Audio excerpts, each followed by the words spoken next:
Oh, welcome back. I've messed with the audio settings here a little bit.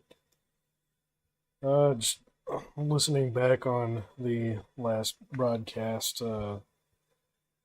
everything was a lot quieter than I wanted it to be.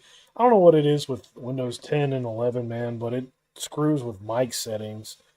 Like I have everything boosted up in Microsoft itself, and it keeps it at a very low level. So I have to go in through OBS and boost it some more. When I monitor it, it doesn't sound horrible, but like I can see it clipping here. I might turn that down a little. I don't.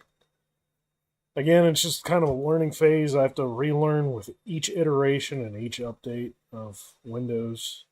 Sorry for that, but it's a learning process.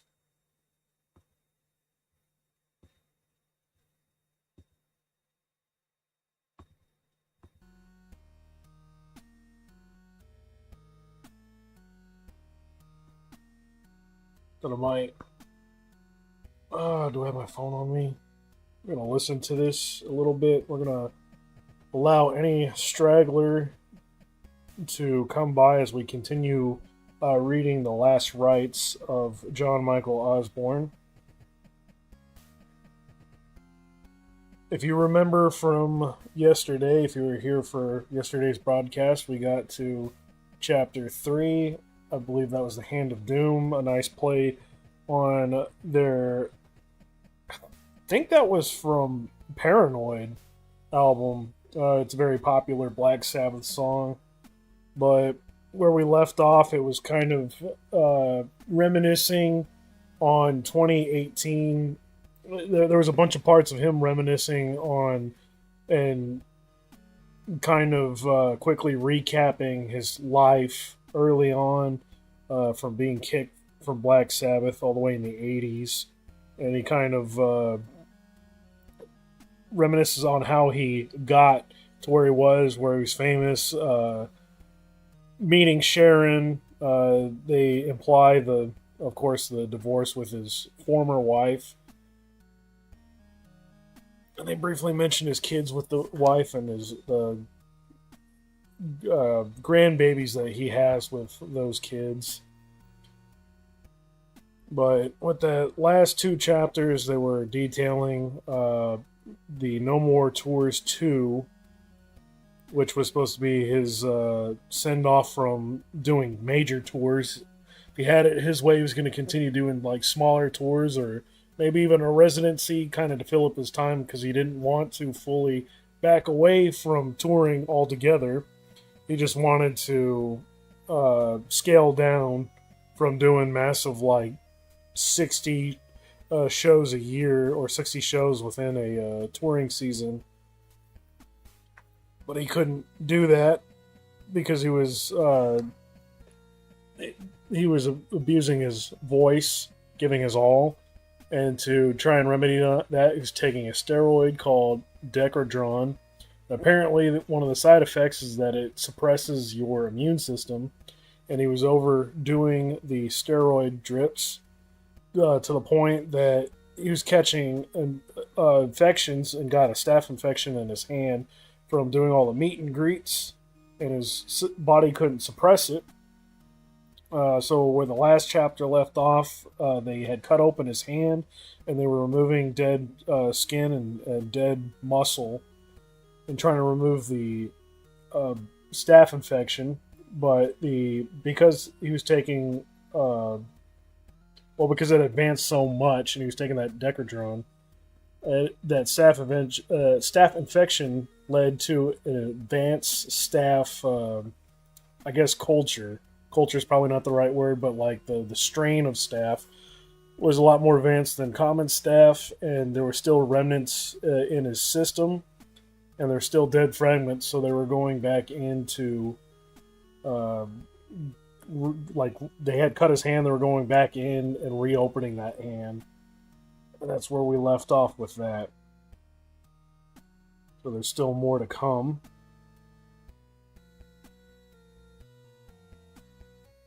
I will briefly mute my mic here as I monitor how the stream sounds. Still more to come.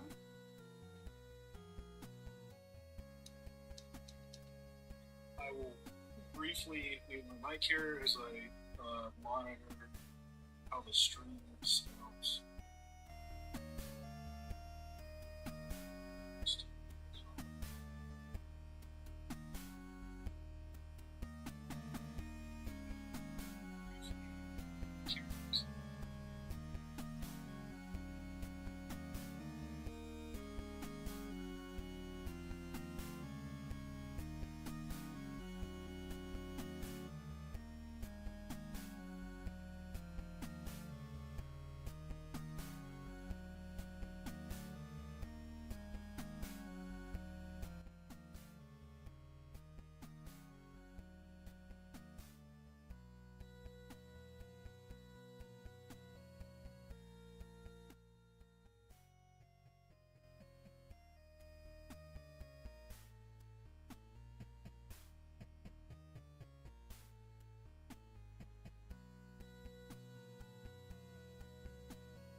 I think I got the stream kind of the sound where I want it.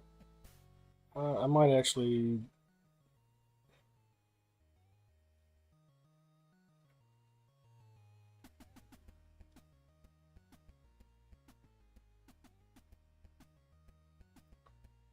I think I kind of want it there. If it sounds bad, please let me know. We will be. I will be looking at chat. I kind of don't want to put up a sign anywhere to the that. I don't know. I should put up a sign. I should put up something that says, "Hey, I might not get to you right away, but we will be monitoring chat and interacting. If there's any questions, didn't hear something correctly, whatnot, we will be answering, but probably not right away as we're reading through the last rites and the will and testament of Ozzy Osbourne, also known as John Michael Osbourne. So don't be discouraged.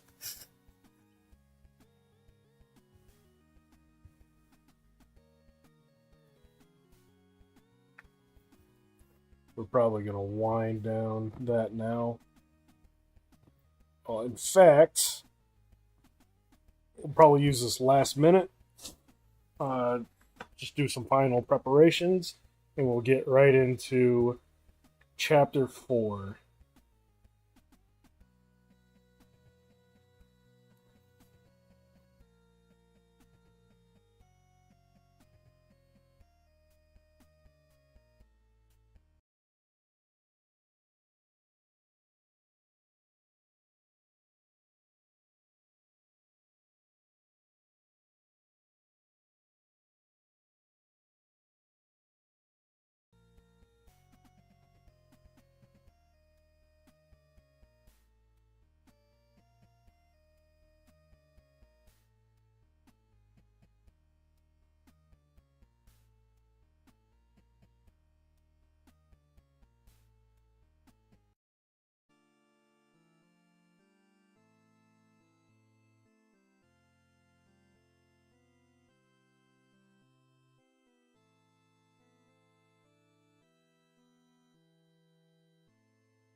Okay, we can get into it now. I had to take a little farther, more time, more preparations.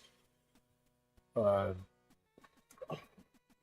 I did not time that right. I wanted to time the ending of that one song, and also wish I had the forethought to think ahead, so I would have created more. But I didn't think ahead. I only thought of this like last night.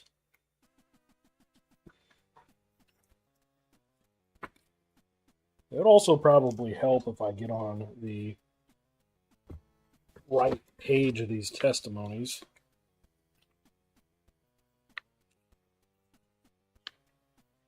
There we go. As we get into it here, the fourth chapter is titled Countdown,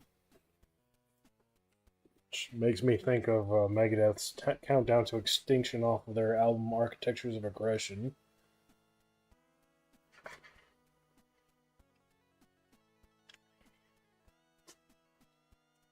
So, leaving off where we ended yesterday on Hand of Doom, we're now into Chapter 4, Countdown. They kept me in the hospital for the rest of the week. I would have tried to sneak out sooner, but that's easier said than done when you've got an IV drip hooked up to your arm and doctors and nurses popping in and out of your room the whole time. And it ain't like I'm the most inconspicuous looking person, but with my name tattooed across my knuckles and smiley faces on both of my knees. Besides, the doc said I'd had 3 staph infections in total, not 2 like they originally thought, so it was probably a good idea to let the medicine run its course. Even after I got home, it seemed like the swelling would never go down. For a while, I was worried I'd be stuck with a giant thumb forever, although to be fair, it would have made hitchhiking a lot easier. But by 3 December, this book has it, but by 3 December, not 3rd December, not December 3rd, not December 3, but by 3 December. This has got some editorial mistakes of massive undoing. Back into it. But by the 3rd of December, my birthday, everything was back to its normal size. I was almost starting to feel like my old self again. Since I was turning 70, a number I just could not get my head around, Sharon wanted to throw a party at our place in LA. One of those grand old Spanish mansions down on the flats near Paramount Studios, built in the 20s for some mogul or other. We bought it when I was feeling flush after the last Sabbath tour. My favorite thing about it is the sign on the gate. Never mind the dog, beware the owner. The problem was, after all the canceled shows, I wasn't in the mood to celebrate. I don't want to party, I said to Sharon. I just want to get back on the road. Oh, don't be such a misery guts, she told me. 70's a big number. We've got to mark the occasion somehow. After all, it's amazing you're still here. Trust me, I said. No one's more surprised than me. The truth was, of course, there was another reason I didn't want a big song and dance for my 70th. Because I'm an addict, a party just ain't a party for me. If I'm not getting fucked up, I don't want to be there. You end up just sitting there at the end of the table twiddling your thumbs, while you feel the mood of the room starting to rise. And you're thinking, is it my imagination, or is everyone getting a bit friendlier with each other? Then you remember it's because they're getting happy, and you're not. Sometimes even Sharon forgets I can't have so much as a sniff of shandy on a special occasion. Ooh, try this, she'll go when someone gives her some new whiz-bang cocktail that tastes like chocolate or strawberries or whatever. And they'll be like, are you serious? One sip of that and you'll go home to your bed tonight and I'll be sitting here in the morning.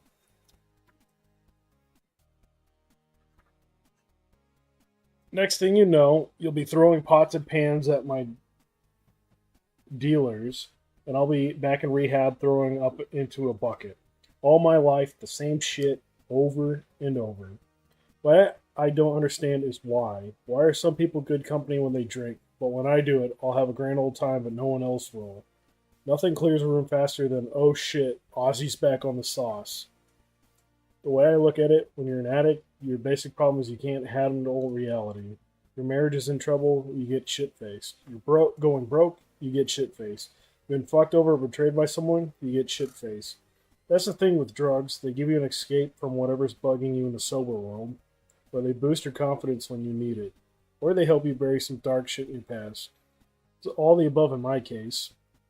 Because of my dyslexia, I spent my whole childhood living in fear. It sounds stupid now, but having to get up and read in class when I couldn't make sense of the words felt like a fate worse than death.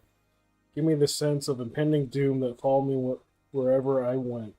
I'd walk around this black cloud over my head, waiting for the world to end. Then once I'd stammered and mixed my words up and everyone had laughed, the fear was replaced by this overwhelming shame.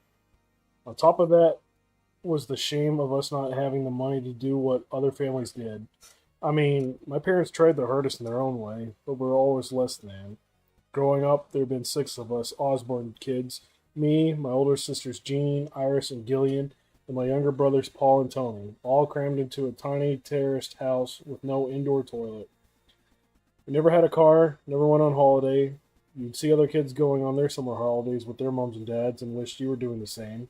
When the ice cream van showed up, you're the only kid whose mom and dad didn't have a spare penny to buy him a cone. That was probably only happened a couple of times, but it felt so crap, man. Everything seemed to be anticlimactic, even Christmas. You get all excited about it for weeks, and then suddenly it was over, and you realize your parents could barely afford to feed and clothe 6 kids. Never mind, stuff your stockings with presents. Even after I made money, the feeling of financial insecurity, the fear of not being able to pay the rent or waiting for the bailiff's knock, never went away. The way I avoided reality as a kid was by living in a fantasy world.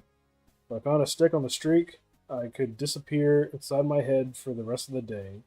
The moment I picked it up, it wasn't a stick. It was a gun, a spear, whatever the fuck I wanted it to be. I feel bad for kids who can't do that today. An iPad's an amazing thing, but it's got nothing on a kid's imagination. As far as I know, addiction wasn't something that ran in my family. Not that working class people knew how to talk about the kind of things in them days. My father would drink, but nothing out of the ordinary. He liked Macson Stout. It was a milk stout, sweeter than the usual bitter. Every so often he'd reach for the top shelf, have a whiskey, get a bit merry, play some snooker, but I only saw him properly out of his shitter a handful of times.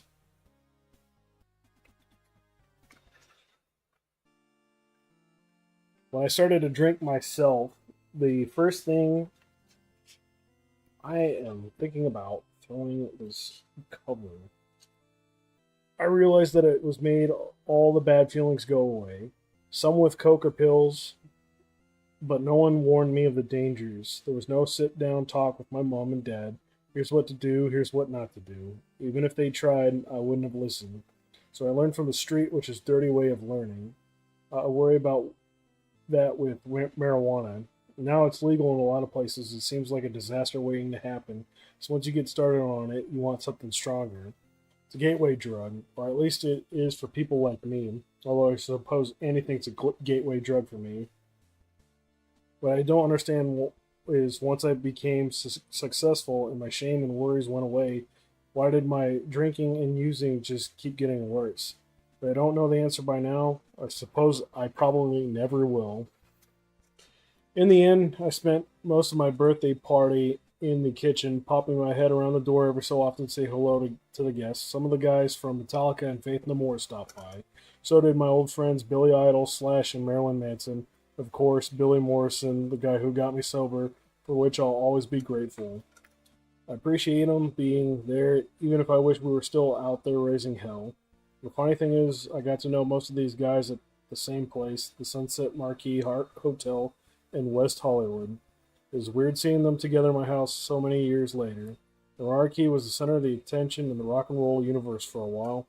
According to Sharon, we were staying there once when Kelly was little, and Kelly snuck away. And when we found her, she was in the hot tub with Cyndi Lauper. All of the kids came to absolutely adore Cyndi, and many years on, she's become a great friend of Sharon's. That kind of shit happens all the time at the Marquee. You'll see Keith Richards propping up the bar, Bruce Springsteen eating his breakfast, and every so often, someone out of their fucking skull and coke would cannonball off the roof into the pool. Not that I ever did that. Flea from Chili Peppers did it once, I'm told, but I wasn't there to see it. The first time I ever met Slash was at the Marquee. Sharon had arranged an afternoon birthday party for Amy. She was turning 5, I believe, and I remember Zach Wild was there. This would have been right after Zach started playing with me during the no Rest for the Wicked tour. It was the moment in time when you couldn't go anywhere without hearing Sweet Child of Mine or Paradise City blasting from somewhere. Now, I can't speak for Zach, but I must have started drinking early in the day, or even the night before, I don't know. I just kept going. And at some point, I heard Slash was also staying at the hotel, and I got it into my head that we should go and find him. So off we went to Slash's room and ended up barging on him in bed with his check. He was all groggy and said he needed to sleep a little bit more, but promised he'd come and find us later for a drink. I didn't understand. I thought everyone else was like me, spent every waking hour getting drunk or high or both. Slash did eventually come to try and find us, but by then I'd passed out and was dragged away by security, or at least that's what I'm told. When I asked Slash what time I was thrown out, thinking it must have been really late, he said it was like 3 o'clock in the afternoon. I had so much fun getting ready for the party, I missed the fucking party. But that's how it worked in those days. I'd go to the bar and come back 2 or 3 days later. It drove Sharon crazy. After that, our paths kept crossing. Slowly but surely, Slash turned into a great friend, one of the kindest people I'd ever known. What's weird is that until recently, I never met Axl Rose, although I admired him from a distance. I mean, when Axl sings, you can never mistake him for anyone else.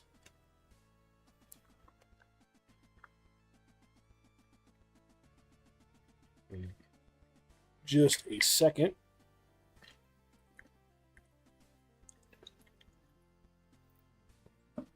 With my whistle. I hung out with Metallica a lot at the Marquee too. I met them during the Ultimate Sin tour when Sharon booked them as our support act. It must have been right after Master of Puppets came out. It was obvious even then that there was something very special. The army of followers they brought every night was unbelievable. They just absolutely blew the roof off of every venue we played. But at the time, they were so nice and down to earth. Huge Sabbath fans, too, which meant a lot to me. The only problem was that they're such a hard act to follow. Well, that and the fact James Hetfield kept falling off his skateboard and breaking something every other fucking night. Not that it stopped him playing. He'd just get up there and the cast and push through. With Marilyn Manson, on the other hand, I never saw him at the Marquee, probably because he was a bit younger and I moved back to England when he really took off. But I must have seen him at hundreds of functions over the years. First time we met was when he joined the Ozfest tour at the end of the 90s. The whole thing was an absolute stage 5 shit show. We had bomb threats, people praying outside venues to save the souls of everyone inside. We even had to take the New Jersey Sports and Exposition Authority to court so one of the shows could go ahead. People were terrified of Maryland back then. They thought he was going to turn their kids into serial killers. What he was really doing was giving them an escape, a way to let off steam. That's healthy. That's what rock and roll is for.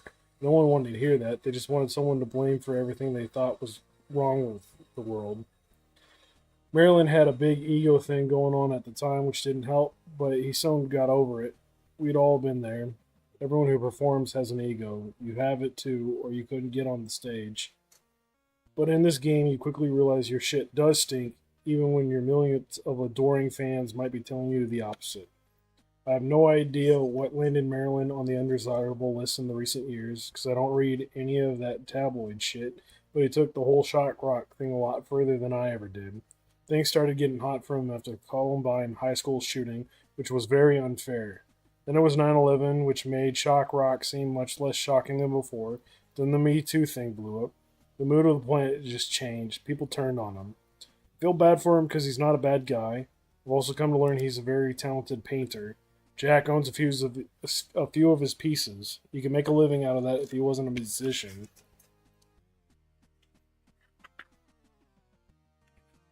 The thing is, we both walked a fine line.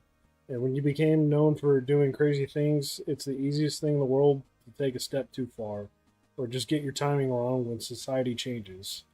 Every generation has someone who plays that role. The fact me and Marilyn are still here to tell the tale is nothing short of staggering. To be fair to Sharon, she went all out on the entertainment for my birthday party, hiring a bunch of circus acts, like a little guy dressed as Donald Trump who handed out drinks, and Britney Spears impersonator called Derek. Wow. There were a couple of moments when I wondered if I could sneak a couple of cocktails from Tiny Trump's tray, but after the health scare with my immune system and the 3 staph infections, there's no way I could risk falling off the wagon right before the tour was due to start up again. So I stayed absolutely stone cold fucking sober that night. The party ended with the choir singing "Mama, I'm Coming Home," while someone wheeled in a cake for me sitting in an armchair with fireworks coming out of my arse. All in all, given how much I'd been dreading the whole thing, it was an okay night. But even as the party was going on, I was itching to get back on the road and finish what I'd started before anything else could go tits up. Sharon and the tour manager have been pulling all kinds of levers behind the scenes. The next gig of No More Tours 2 would be at Dublin at the end of January, followed by a half dozen more dates up and down the UK, including a big night at the O2 in London. Then we'd do 9 more shows in Europe, 2 in Australia, 2 in New Zealand, and 1 at the Download Festival in Japan. After that, I'd finish the North American leg, 27 shows in total, including Madison Square Garden, and wrap it up with 4 gigs we'd cancel. Thinking about it all, the flights, the hotel rooms, the meet and greets, the stage fright, the exhaustion, was enough to make me want to go to bed for a year. But at the same time, it was what had been put on this earth to do, you know? So the truth is, as much as I probably complained about it and worried I couldn't handle it, I wouldn't have had it any other way. Due to all my health issues, we only managed to save 1 gig before the end of 2018, the Ozfest on New Year's Eve. Since Ozfest was a separate thing to No More Tours 2, I looked at it as kind of a trial run, a way to make sure we could still kick arse before the real show got back on the road again. There had also been so much guilt for letting people down with the canceled shows. It was just incredibly exciting to finally be playing live again. A lot of people don't like to work over the Christmas and New Year period. It was the opposite for me. When you're an alcoholic, the holidays, as they call them in America, are hands down the hardest weeks of the year. I mean, if you're an alcoholic who's still drinking, they're amazing because it's an excuse to get extra loaded, no questions asked. In the old days, I wouldn't even wait until December before ordering in the barrels of beer. These days, I've got to ride out a whole month while everyone else is knocking back hot toddies and getting merry under the mistletoe, all while being tortured by jingle bells on endless repeat. It was the 22nd year of Ozfest, amazingly enough, and all because Lollapalooza refused to put me or any other metal bands on the bill in the 90s, which pissed off Sharon so much she's decided to do her own thing. Since we've done Ozfest everywhere from Japan to Texas, this time the venue is closer to home, thank God. The Forum down by LAX. It was just after lunchtime when they started letting the fans in. The way it usually goes, people spend the afternoon outside at the smaller stages, get some burgers and beer and whatever from the food trucks, then head inside for the bigger acts. Sharon said there were close to 15,000 people there, making it another sellout crowd. What always strikes me is when we do an Ozfest is that what a broad spectrum metal is. I mean, some of our stuff you could hear on those outdoor stages sounded like people being tortured. It was way above even my head. Also want to apologize to the kids in the crowd. But to each their own, you know? If you like listening to a noise like someone having their eyeballs removed with a pneumatic drill, go ahead. Knock yourself out. It's the same with the fashions, especially tattoos.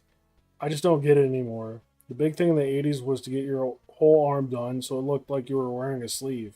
Back then it made you seem seem a bit dangerous, a bit nuts. And if you were even crazier like me, you get some ink on your chest or on your legs or across your knuckles. These days, that barely raises an eyebrow. People are tattooing their entire faces and then having surgery to remove their lips and ears so they look like aliens. Whenever I see those guys, I'm like, what the fuck are they thinking? How are you going to get a job on any day that's not Halloween? And how's your kid going to feel when you're reading on Thomas the Tank Engine with a full face skull tattoo and no nose? Makes me wonder if people what will happen when genetic engineering takes off? People are going to be walking around with 2 heads and 3 dicks. Looking like a freak will be normal, so it'll be the normal ones who stand out. Perf- perfect. Personally speaking, I can't wait. To say I was nervous before the New Year's Eve gig would be an understatement to say the least. I didn't want. It didn't help that I was getting emotional again. Then finally, just before midnight, it was my turn to go on. After 50 years of touring and probably 1,000 gigs or more, I have had plenty of time to think about what makes the difference between a good and bad show. First rule I've learned is don't ever go on stage when you're loaded. Even when I was a massive pisshead, I was pretty strict about that. The day of show was the one day I absolutely had to stay sober. The rest of the time was on my own. And when I was on tour, I made sure to build in a day of recovery after each gig. The few times I did go on stage when I was drunk or high, I got really down on myself. That was the one thing that I could shock me into going cold turkey for a while. One of the saddest things I ever saw was Amy Winehouse on stage when she was fucked up. It was heartbreaking. She was so talented, so beautiful, and she was up there slurring and stumbling around. Kelly was friends with her. She told me she was into smack. Those boyfriends of hers that were giving it to her needed a kick in the head. What an absolute tragedy. The only other time I saw someone throw away a gig like that was when Van Halen played the U.S. Festival.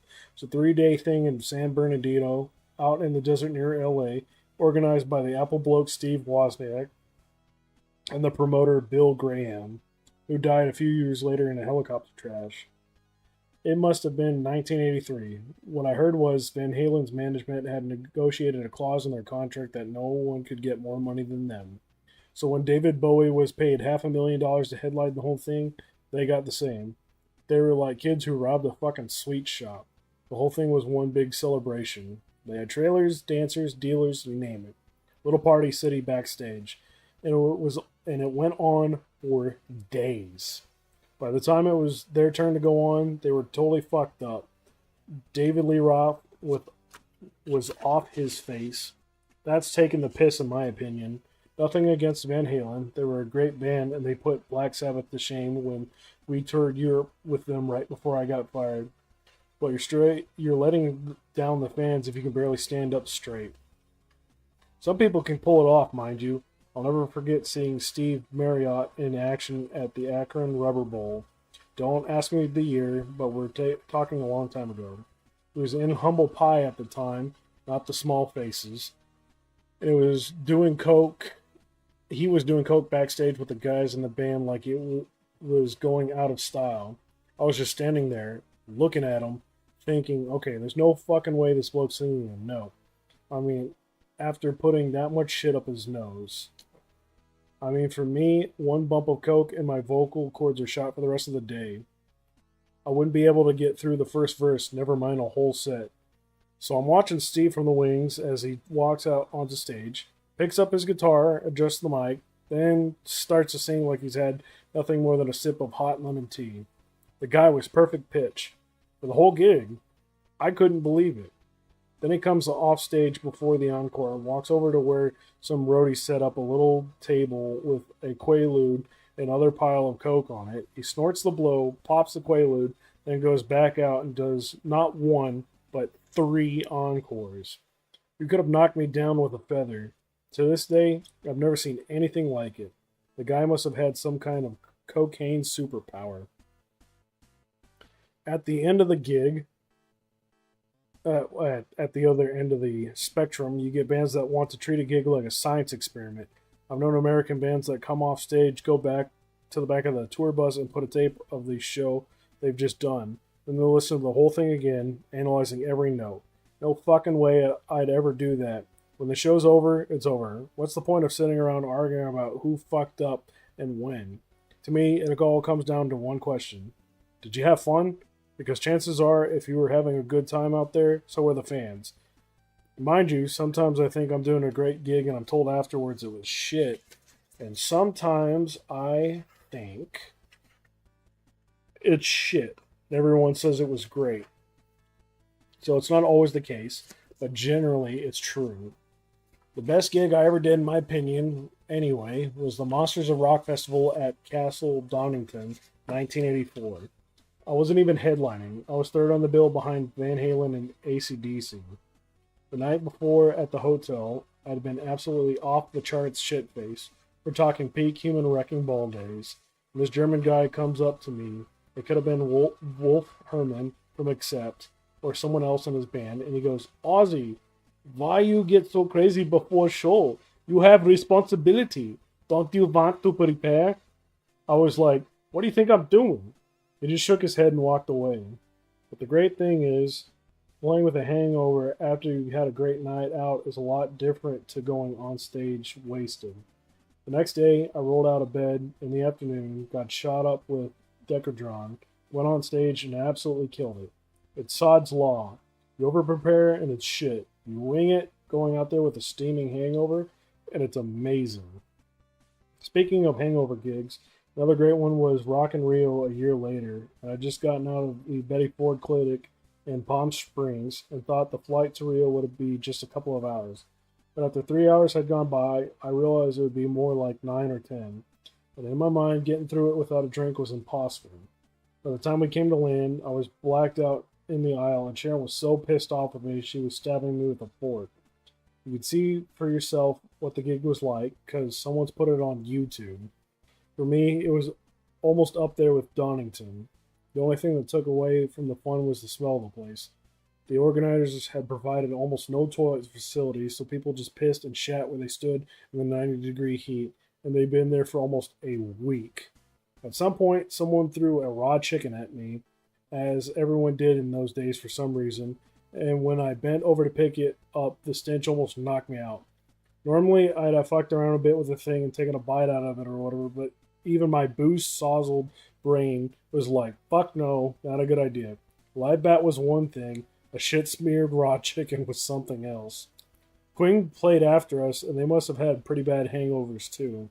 Not that I partied with Freddie Mercury or anything, but he was staying in suite directly above ours, and every time we went up to our room day or night, the lift was jam-packed full of these kids going up to his penthouse.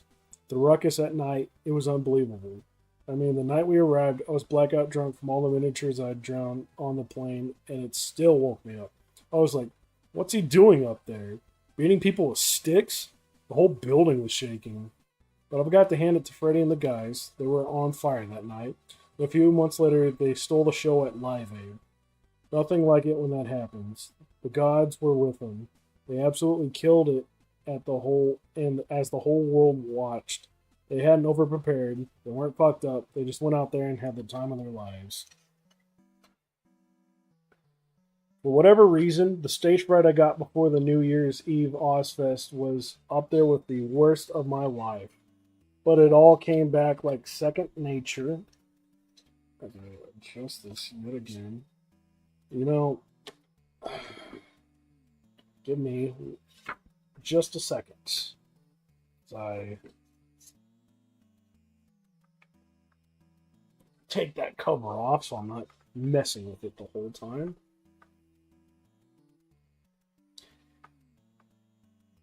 But it all came back like second nature in the end. My life flashed before my eyes on the giant video screen above the stage.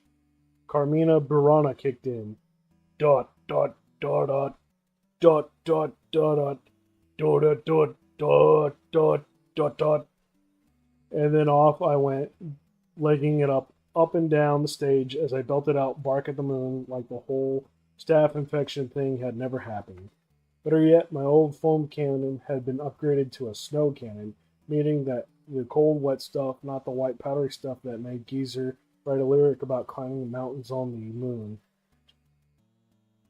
I had so much fun shooting that thing at the crowd, and of course I got snow all over myself as I was doing it.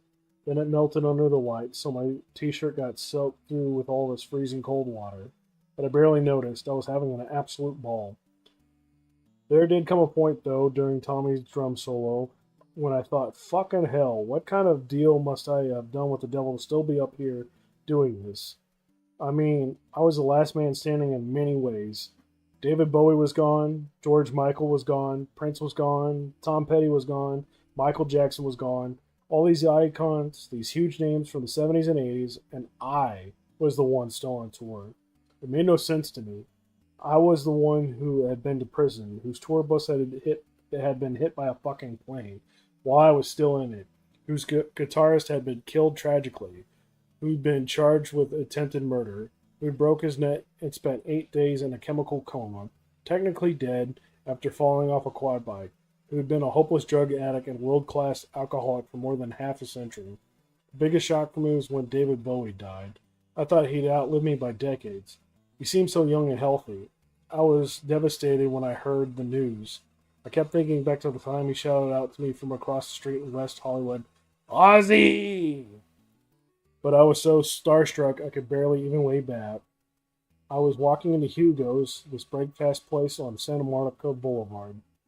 Then he came in after us and sat a few tables away. But by that point, it was weird because we hadn't talked or anything.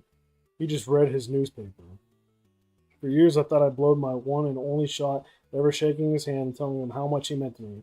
But we did end up crossing paths again at the AA log cabin many years later. He even called my house in LA a few times to talk about recovery stuff. I have no idea what the last thing I said to him was. That's the thing when you're younger. It never occurs to you that you might never get to see or talk to someone again. You just carry on like we're all going to live forever. Halfway through the set, we stopped playing to watch the clock on video screen count down to midnight. 10, 9, I shouted out the numbers with the crowd. I thought I was counting down to a new start. 8, 7, to the rest of my farewell tour. 6, 5, to that cushy residency in Las Vegas that Sharon kept talking about. 4, 3, but the rock and roll gods, they had other plans. 2, 1, what I was really counting down to, Happy New Year, was the end of it all. So that brings us to Lights Out, Chapter 5. The flu. Of course I got the fucking flu. And bronchitis for good measure, with a bit of pneumonia on the side. The doc at urgent care didn't seem all that happy to see me again. "Mr. Osbourne, you really must remember you're in your 70s now," he said. "Have you been making sure to wrap up warm now that it's cold outside?" "Of course I have, Doc," I croaked. "I can't afford to be ill. I'm back on tour in a couple of weeks." "So you're telling me you've had no prolonged exposure to cold temperatures whatsoever?" he asked with a skeptical look on his face. "Not that I can think of." The doc sighed and scratched his head. "Well, it's a mystery how your flu became this bad." "Oh, wait." The doc gave me a look like he wanted to punch a hole in the wall. "Yes," he said. "I did get wet from the snow cannon. Mystery solved, apparently. Turns out running around a stage in a t-shirt on New Year's Eve while soaked in a freezing cold water isn't a good idea, whether you're 70 or 17. But the doc said if I rested and drank plenty of fluids, I should be better again in a week to 10 days, just in time for the tour. So I went back home, made myself a few gallons of hot lemony shit to drink, threw a pile of logs on the fire, and sat down to watch every Vietnam War and serial killer documentary on Netflix until the virus fucked off. I was so pissed off, man. It always seemed to be something, and 2019 had started off so well. After Ozfest, which had been an absolute blinder of a gig, me and Sharon had a few days of seeing old friends and sharing memories. The most mind-blowing thing I ever did, the flu kicked me in the bollocks, was go over to DreamWorks in Glendale to record the voice of King Thrash for Trolls World Tour. I mean, okay, it didn't exactly take Daniel Day-Lewis to read the couple of lines they gave me, but the fact the Hollywood studio wanted to cast me in this blockbuster family movie was hard to wrap my head around. Feels like yesterday to me that the same people thought I was either Satan or the enemy of Western civilization, or both. But bring it on, that's what I say. If Disney ever needs a new Snow White, they know where to find me. No matter how much rest I got, or how many fluids I drank, the flu wasn't going anywhere. Meanwhile, I was on antibiotics to try and take out the bronchitis and the pneumonia. I ended up in a hospital one night to get checked out. I was losing my mind. Every day I spent shivering on the sofa was another day closer to the win. No More Tours 2 was supposed to start up again in Dublin. I haven't played Ireland since the end tour with Black Sabbath in 2017. I couldn't wait to get back there. If I closed my eyes, I could almost taste the goodness. I was also excited to hang out with my old friends in Judas Priest, who would be opening for me. Between Diary of a Madman and You Got Another Thing Coming, it was going to feel like 1982 all over again. We're going to have an absolute blast. But as the days counted down and the virus just wouldn't take the hint and fucked off, the reality of the situation became impossible to ignore. Not only would we have to call off the Dublin gig, but also all the UK ones that followed. Normally, I'd have at least tried to put a brave face on it for all the fans.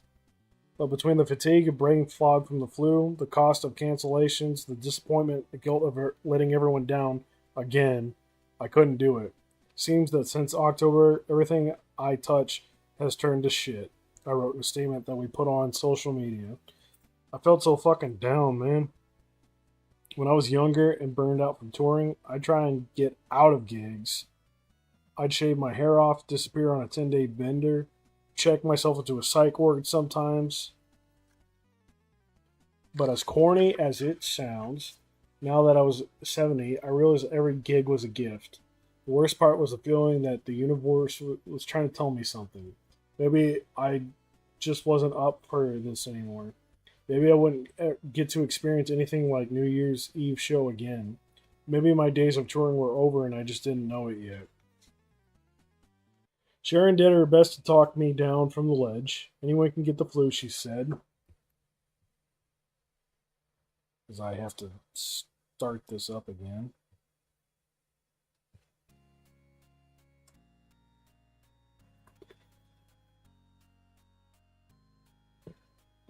Anyone can get an infection.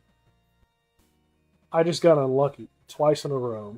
Besides, she said, hundreds of thousands of fans had already bought tickets. I needed to finish what I'd started.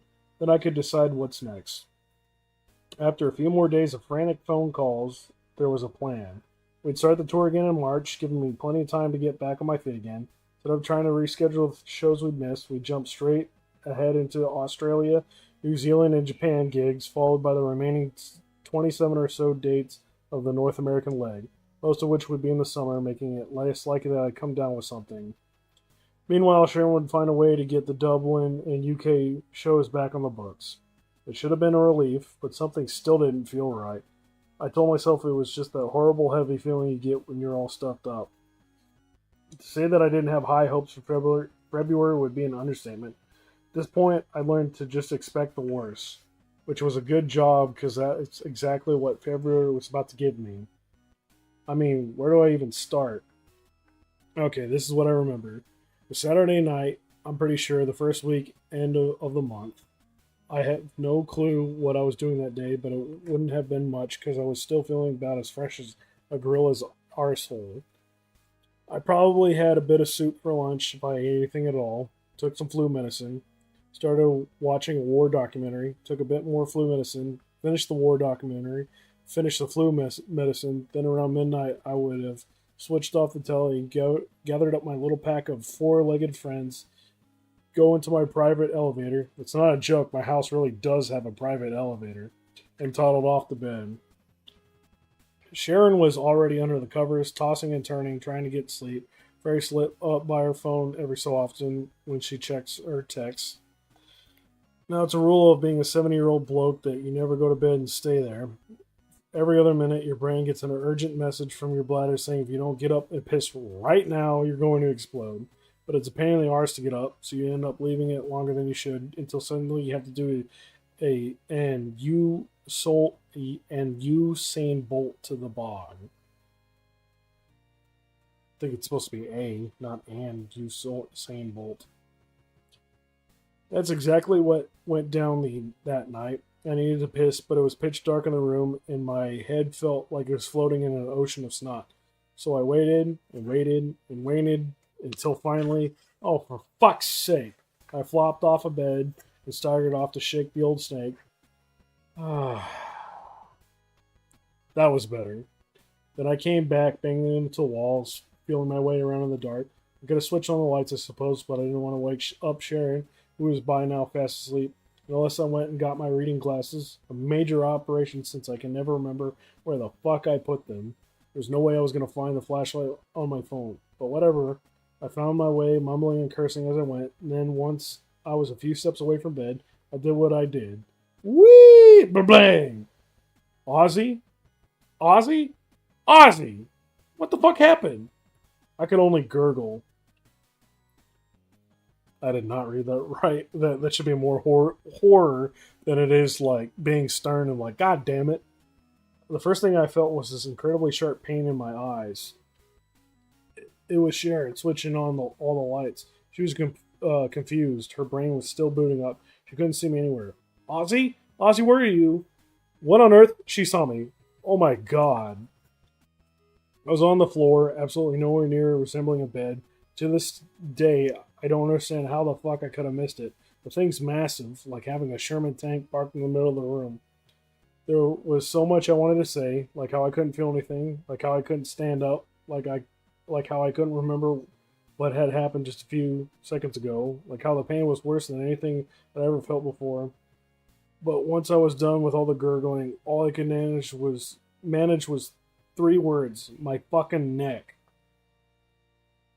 The second I hit the floor, my mind was back in the 90s, just after the original No More Tours tour. At the grand old age of 45, I just bought myself a retirement present, a Yamaha Banshee 350 quad bike. It had red fenders and gold rims. I love that thing, man. It was like a bullet on wheels. I could spend days racing it around the 300 acres behind Welder's house, the old Second World War officers' convalescence home we had just bought in Buckinghamshire. I had many, many years of enjoying that bike to the point where I'd pretty much forgotten just how powerful it was.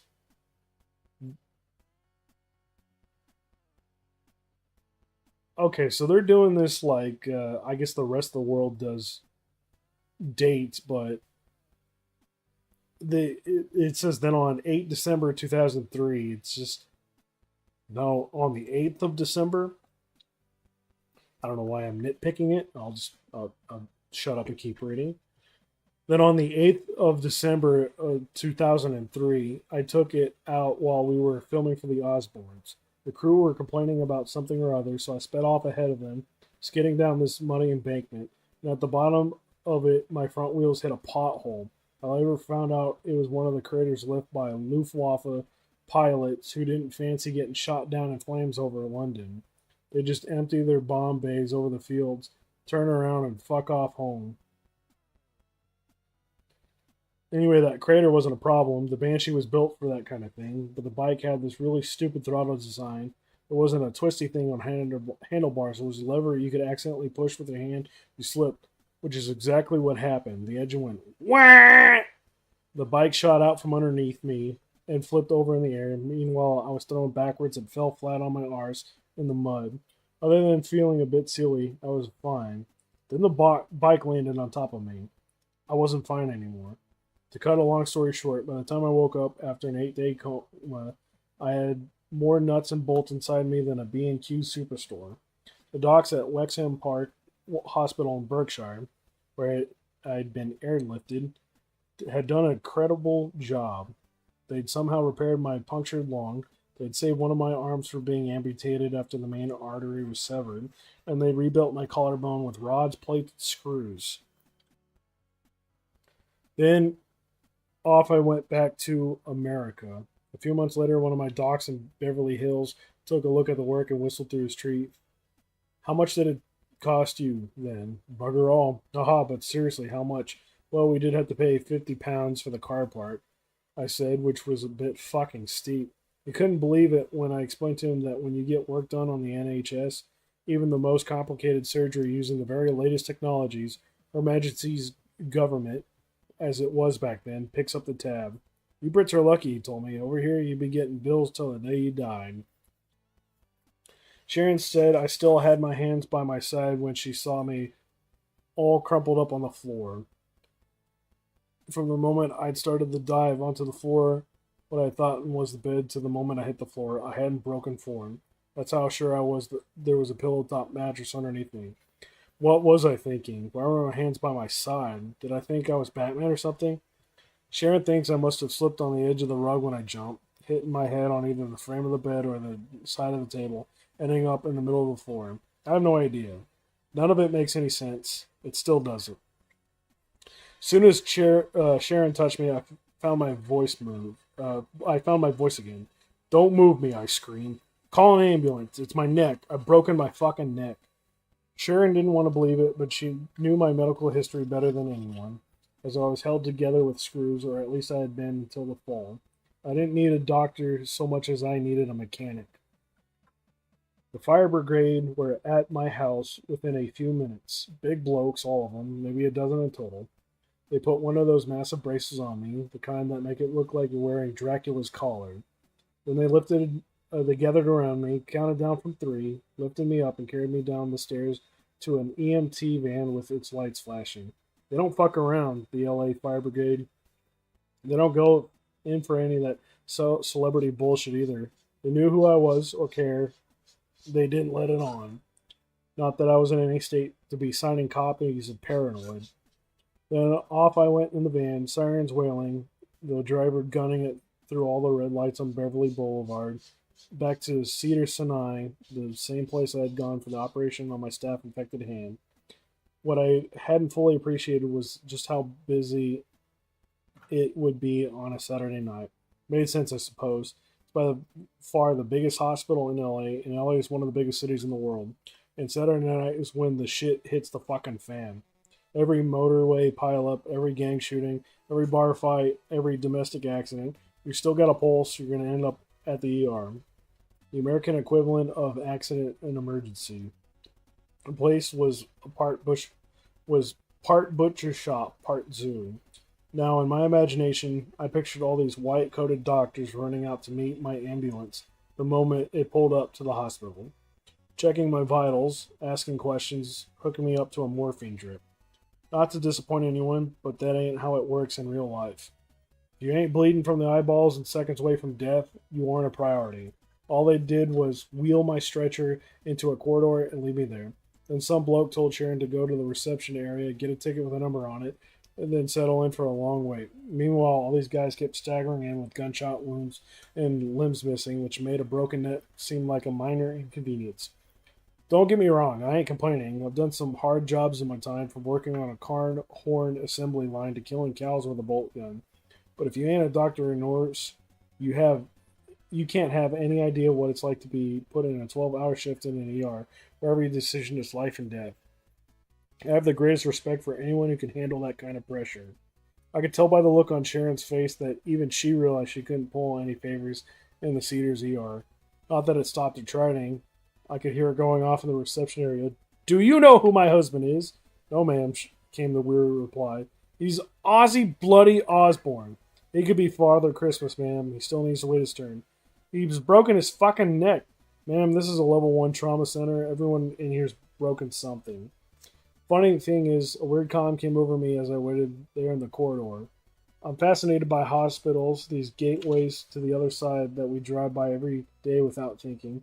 When I was younger, I used to visit hospitals a lot when we were touring, usually to meet wounded troops.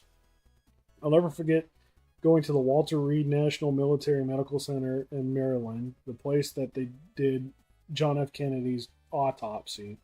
It was full of these very young men with glittery eyes and bits missing, bouncing off the walls. It's nuts, man. If you ever want to see what war really does to people, don't watch a Hollywood movie. Check that place out. I remember opening the door to one room, and it was pitch black, but I could make out the silhouette of a guy on the bed. They told me, "Sir, maybe don't go in there," which of course made me want to go in there more. I regretted it as soon as I got my first proper look at the guy. Half his head was gone, like it had been hollowed out and the hole sewn back up. He was totally brain dead. The worst thing was, he couldn't have been more than a year or two out of high school. When you're a father yourself, it hits you hard. So fucking sad, man. The injuries some people get while serving their country are truly a fate worse than death. In England, meanwhile, when I was when I went to visit soldiers in hospital, they usually weren't usually in special building. They were just mixed in with the regular patients. One time I remember talking to the squatty with horrendous injuries from a roadside bomb. Then I moved on to the next bed, and the guy was in even worse shape. Both his arms were broken. His leg was up on one of those wire and pulley things. His face was fucked up like you wouldn't believe. I was worried he'd have PTSD, but I couldn't help but ask what kind of mission he'd been on when it happened. He looked confused. Mission, he said, yeah. I said, I mean, it's okay if you don't want to talk about it, or if it's classified or whatever. I was just wondering what happened. Oh, he said, sounding woozy from all the painkillers. Well, I fell off the ladder. The ladder? I said, what the fuck were you doing on a ladder in a war zone? At that point, one of the doctors pulled me aside. Mr. Osbourne, that patient's not a soldier, he whispered. He fell off a ladder while painting his shed. Sharon tried a few more times doing her "do you know who my husband is" thing, but she packed it in eventually. By now, it must have been 2 or 3 in the morning. We were both knackered. As far as the hospital staff were concerned, I was just some 70-year-old bloke with long gray hair, still in his pajamas, who had a bad fall but was in stable condition. At some point, Kelly and Amy came. Neither of them could understand how a trip to the bog in the middle of the night had landed me in the hospital, and I wasn't doing a very good job of explaining it, because I didn't have the fucking clue myself. Finally, at God knows what time, they found me a room, but the doc had no idea what to do with me. The medical files showing all the previous surgery on my neck was back at Wexham Park, so he had nothing to work with. Mind you, a full set of blown-out schematics with bolt sizes and assembly instructions wouldn't have made any difference. When he ran me through the x-ray machine, all I could see was this huge, massive swelling. Whatever damage I had done was hidden behind it. By the end of the whole ordeal, we were told the main issue was bruising, that everything was fine. Then they sent me home with 2 paracetamol and the number of a neck surgeon to call the first thing on Monday morning. I'd gone in there at midnight on a stretcher, and I came out at dawn in a wheelchair, although I managed to get my feet and hobble the last few steps to the car. My Count Dracula neck brace was still on, bruises were starting to show on my face, and I had a hospital blanket around my shoulders to keep me warm because the temperature had dropped overnight. There was a wind blowing. I must have been a very, very sorry sight. Still, I told myself, at least I could stop wondering when I'd start feeling old. Right about now was the answer. Which brings us into Lights Out and gets us at the start of No Choice. I'll do the next 2. No choice of keeping my heads up. This is going to be fun. So I have to sit here and manually do this.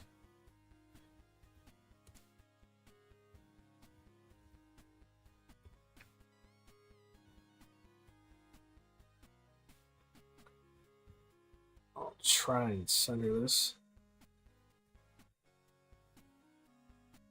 I don't know why when I click this, it's like, nah, you're gonna... And I don't know why it doesn't auto-center, but that just is what it is.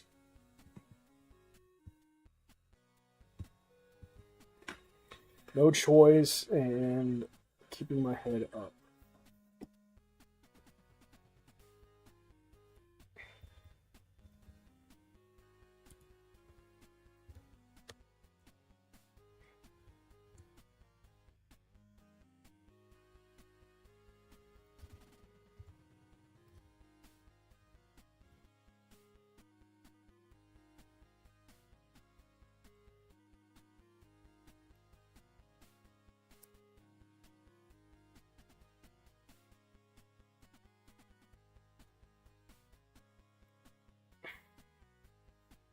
Why won't it?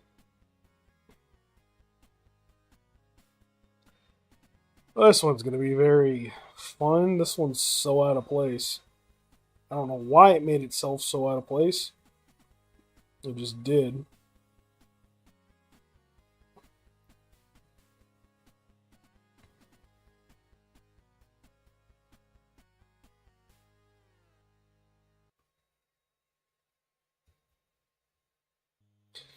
Okay, sorry for that delay.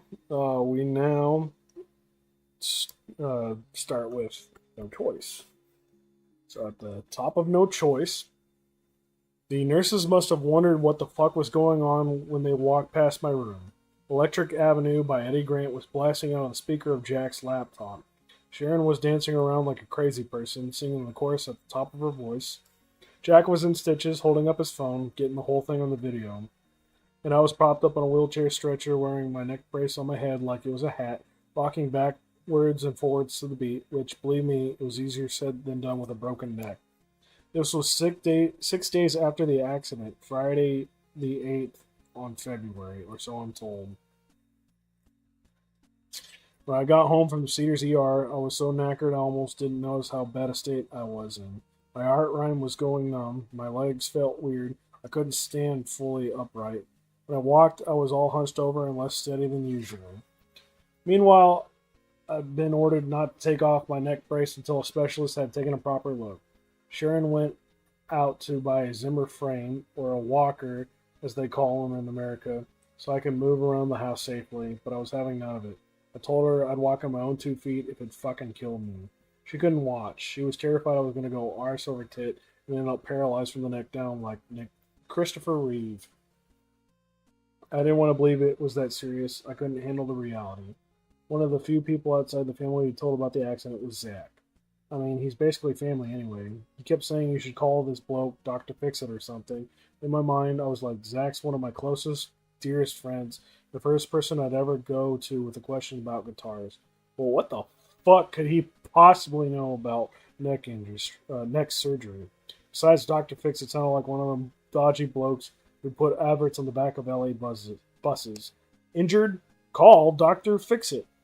Look, I appreciate the tip, I told him, but I'm gonna call the ER doc the ER doc recommended. Just promise me one thing, said Zach. Whatever they tell you, get a second opinion. The trouble was, I was so freaked out by the whole thing, I wasn't really listening. I didn't want to believe surgery would even be necessary, to be honest with you. In my mind, I was still going back on tour in a few weeks. When Monday morning came around, Sharon called the number we'd been given by Cedars. I don't know who she spoke to, but they said they needed to check me out straight away. I'd be seeing two docs apparently. The first was a surgeon who specialized in neck problems. The other was an expert on Parkinson's disease. At this point, I should probably mention I didn't think I had full blown Parkinson's disease. All I know is that I had some hereditary thing called Parkinsonian syndrome, which gave me muscle tremors and stiffness. I've been taking pills to manage the symptoms for years. I mean, deep down, I suppose I knew it was a form of Parkinson's. But it was so mild, didn't like to call it like that. Anyway, off we went driving to this massive medical place. It was like a mini city of hospital buildings connected by sky bridges arranged around a quad with a lawn with all these pathways for visitors to walk around. It was drizzling when we got there, and freezing cold by LA standards, and I was starting to get that horrible feeling you get when you go somewhere unfamiliar to get a heavy duty medical shit done. Suddenly, it didn't matter who you are, who you know, how much money you've got in the bank. You just feel like a number on a wristband. As we went up in the lift, I found myself thinking back to when I was a kid going to Dr. Rosenfeld's surgery in Aston. It was on the corner of Fentham Road. That is a absolutely fuck name, Fentham Road. Opposite a tripe and cow heel shop, right by the Villa football ground. I hated that place, man. It was bleak and dark, and Dr. Rosenfeld smelled of old leather. You only went there when you were really fucked up. And the last thing your parents wanted to do was take you to the doctors. They try everything else first, usually Vicks Vapor Rub or that black salve drawing ointment shit that's probably illegal now. Shit, these pages are not.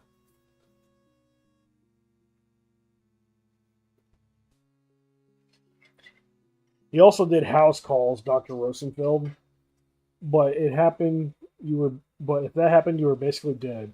The only time he came to 14 Lodge Road was when I got a whooping cough. I must have been sick at the time. There wasn't a vaccine then, so whatever a kid started coughing up a lung, it was always touch and go. I came down with it the same week the Halford's headquarters caught fire, which was a major disaster because it was full of chemicals. It burned for a whole week. Every firefighter in the Midlands was called up. My dad said it was the worst fire he'd seen since the end of Birmingham Blitz. My cough was so bad, I had to be sent away to a special quarantine hospital. The only thing I remember about it was that it was next to a golf course. When I peered over the windowsill, I could see all those white balls flying by. Must have been pretty ill because I don't remember crying because I missed my mom and dad. What I do remember is when my dad came to pick me up and the smell of him, the relief, it was fucking great. When we took the bus together back home, it was the first best bus ride of my life. I was my dad's first boy, so we had a pretty special bond, you know? He must have also been pretty relieved. I mean, he came from the age when you just expected to lose a kid or two. It was one of the reasons my parents had 6 of us. Well, that and the fact my mom was Catholic. Not that she ever went to church or made a study for confirmation or anything. My dad's attitude to doctors was that he wanted nothing to do with them. No matter what was wrong with him, he'd just grin and bear it. At least he did until his cancer spread so much my mom had to call for an ambulance. He felt the same way about priests. He'd cross the street if he knew one was coming. His mind, if you found yourself in the company of a priest or doctor, you were as good as 6 feet in your grave. And in the end, for him, that turned out to be true. They were a strange pair of the docs I saw. The neck surgeon looked like a Range Rover salesman with a shiny suit, tasseled loafers, a pocket handkerchief, and manicured hands. Dr. No Socks, Sharon called him, because he didn't wear any. Meanwhile, the Parkinson's guy looked like he'd just walked off a Margaritaville cruise. I suppose because I grew up in England, I was expecting tweed suits and posh accents. But in LA, it's anything goes. The guy who's about to drill a hole in your skull can walk in wearing flip-flops, tie-dye Jimmy Buffett shirt, and no one bats a fucking eyelid. Still, they obviously knew what they were talking about. I told them about the quad bike accident in 2003, how I was half man, half rivet. I told them I'd stage dive for the bed, the lights off and missed. Told them about my all-nighter in the Cedars ER. After a lot of umming and ahhing, each one asked if they could take a look. So off came my neck brace, and they had a good old feel around my neck and shoulder area to see if they could tell what kind of damage had been done. Felt like fuck in a few places, and when they poked and prodded, it hurt like fuck in a few places when they poked and prodded, but otherwise it wasn't too bad. Although my addiction was already whispering in my ear, telling me that this would be a great time to score some yummy pills. Well, said Dr. No Socks, it seems you've dislodged some of the metal bolts that were in your collarbone 15 years ago. You take care of those right away. It's an outpatient procedure, very straightforward, but there's still far too much swelling to know what's going on with your neck, and we need to be extremely cautious with an injury like this. Sharon shot me one of her "I told you so" looks. What do you mean? I said. Well, for a start, we need to get you into intensive care right now, I said. With an injury of this nature, by far the biggest risk is making it worse. Once you're in the ICU, we can safely monitor the swelling until it's gone down enough to give you an MRI scan. After that, we can regroup, see what's going on, and assess what kind of spinal injury you'll need. Spinal surgery, I sputtered. Who said anything about spinal surgery? Well, as I'm sure you already know, Mr. Osbourne, your neck is made up of the top 7 vertebrae of your spinal column. We'll call them C1 to C7, he explained. And it's highly likely you damaged more than one. I didn't want to hear it. I mean, I knew the fall had been serious, but I'd managed to kill myself. It wasn't that bad. Certainly not bad enough for spinal surgery. Can't I just go home, see how I feel in a few days? I asked. There was this awkward silence as the doc made a face and looked at the floor. Sharon wasn't helping me out. Fuck me, I thought. There was no getting out of this. I'm going to be spending the next God knows how long in bed with a tube up my arse, eating hospital food until they tell me I'm ready for the scan. After that, honestly, I didn't even want to know. Other than being bored out of my mind, I don't remember much about the rest of the week. The surgery on my collarbone was done the same day I went in. Then a day or two later, the kids came to visit, which was a good distraction. Zach also stopped by with his lovely wife, Barbara Ann. He told me again to make sure I got a second opinion, and I just thought, second opinion on what? The doc hadn't told me anything other than to stay in bed. By Friday, I was feeling much better. The bruises on my shoulder were turning from black to green. My right arm felt a little bit less numb, although I still had very limited movement. I was desperate to get out of bed and start walking around again, but the doc said they needed to get the MRI scan done first. The good news was that I was finally ready for it. Now, they're weird things, MRIs. You lie in this tanning bed thing, you get rolled around into a glowing tube with a huge magnet around it. A lot of people freak out from the claustrophobia, so they give you a little panic button to press in case it gets too much. But if you press it, it messes everything up, meaning they have to start again. So you're better off just letting them get on with it. For me, the biggest worry was all the middle of my shoulder. If any of it was made of steel, the magnet would rip it right out of me. I'd be going in there in one piece and coming out in a bucket. But the MRI guy said implants are made out of titanium, which is non-magnetic for that very reason. Even ones put in 50 years ago by the NHS. Still, I held my breath and everything else when he pressed the big red on button. I was in the tube for so long I was starting to think they must have gone off on their lunch break. But then someone came and rolled me out and took me back to my room to wait for Dr. No Socks to tell me what the deal was. Since I was feeling so much better, I was half expecting for him to go, "Actually, your neck is healing up nicely, Mr. Osbourne. All you need is a bit of physical therapy, and you can go back on a tour. Oh, and here's a bottle of Vicodin." No, I wasn't having that kind of day, or a week, or a year. "I wish we had better news," said the doc with this heavy-duty look on his face. Oh God, I thought. Here we go.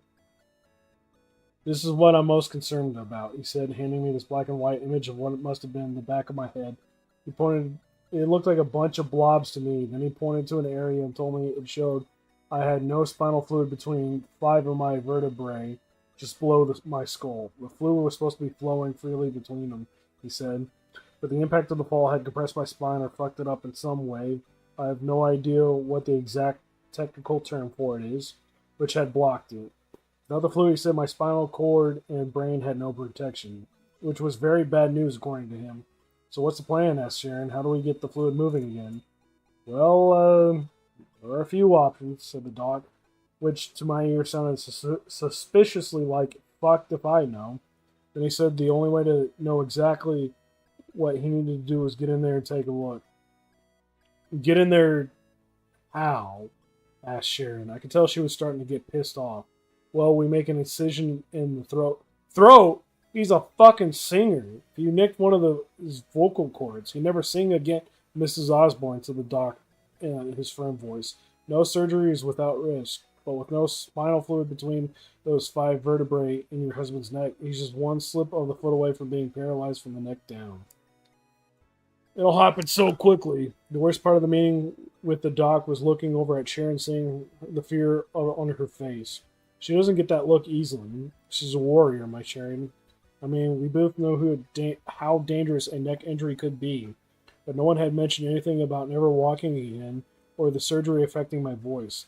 It's too much to take in. The moment the bloke said that, I felt like I was in one of those movie scenes where the sound cuts out and all you hear is this high-pitched whine.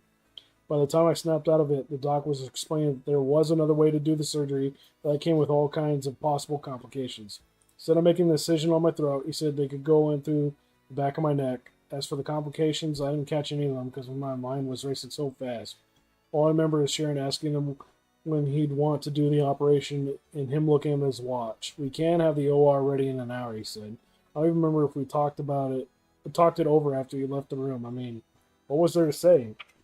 What wasn't like I was going to check myself out, go walking around with no spinal fluid in my neck, be like driving a car with wooden wheels with my brain on the fucking passenger seat. If I tripped or slipped, I'd be eating my dinners through a straw and shitting into a bag for the rest of my life. Compared with that, the risk of spinal surgery seemed like nothing, especially since they could go in through the back of my neck instead of cutting a hole in my throat. Let me wet my whistle here.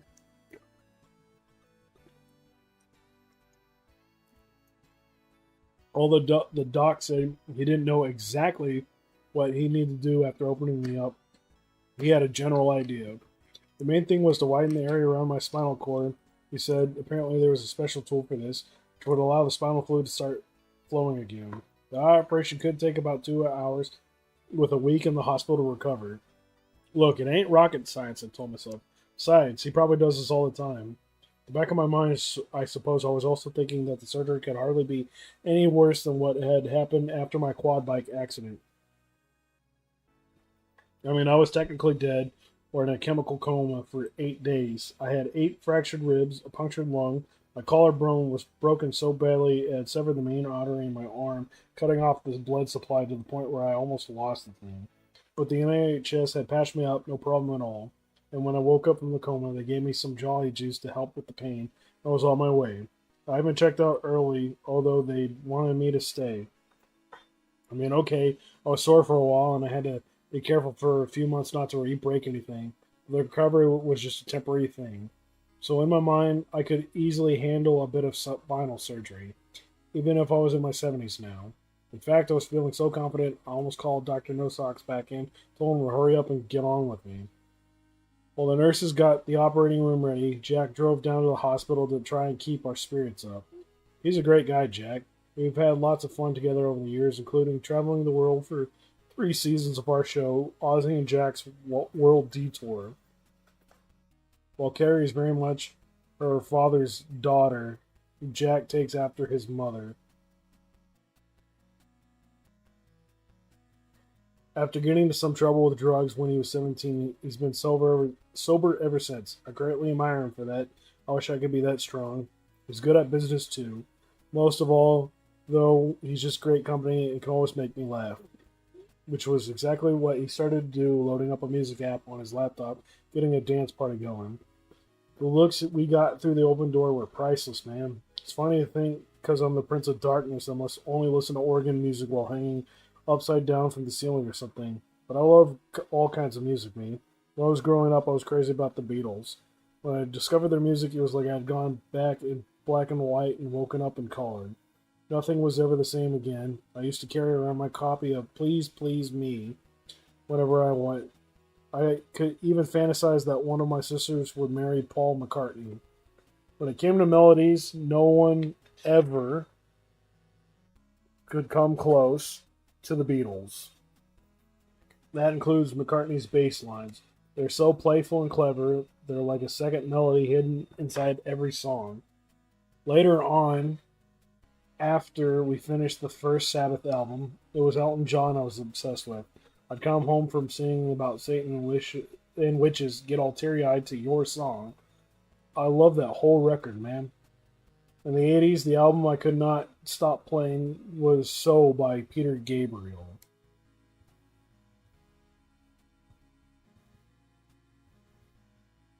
We have little bandits in our ministry here.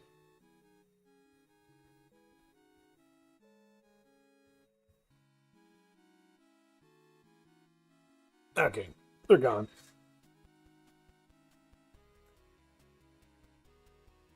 There's not a bad track on there. In Your Eyes, Red Rain, Mercy Street, they sound as fresh today as they did back then. For a whole year after it came out, I blasted it everywhere I went. It became a problem, actually, because it was around the time I was fighting all those lawsuits about subliminal messages, and I had a security guard by the side every second of the day. He really didn't like Peter Gabriel at all. It just wasn't his thing, but he couldn't escape it. When my cassette wore out, the poor bloke even had to come with me to buy the CD. I played all day on the tour bus. I played all night at whatever hotel we were staying in. I'd crank it up on my boombox if I was by a swimming pool. And all other times, other than when I was on the stage, I'd be singing one of the songs from it at the top of my voice. It got to the point where the guy couldn't take it anymore. It broke him, that record. He had to take time off so he could get a day without hearing Sledgehammer. And so, as it so happened, on his first day back, after however long it took him to do a Peter Gabriel detox and get the album out of his head, I was staying at this hotel in Midtown Manhattan. So that morning, he meets at my suite, gets into the lift with me, and I hit the button for the ground floor.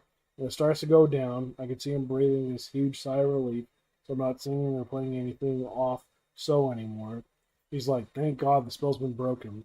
Then the lift stops at the mezzanine level. The doors open, this bloke gets in, and it's Peter fucking Gabriel. I couldn't believe my luck. I was like, oh, I've got to tell you, Peter, I loved your album so much, and that really is an absolute masterpiece. Just seeing you here in person makes me want to listen to it another thousand times. He couldn't have been nicer, actually. Before he got out, I asked him how long it'd take him to make, and he's like, oh, a long time. At least 3 months. And I was like, fuck me, if I try to make that record like that, it would take me 30 years. We said our goodbyes and he was gone. When I looked around the corner, the security guard was in the corner, shaking and sweating. I don't think the bloke lasted the rest of the day. I loved Phil Collins too, of course. Still do.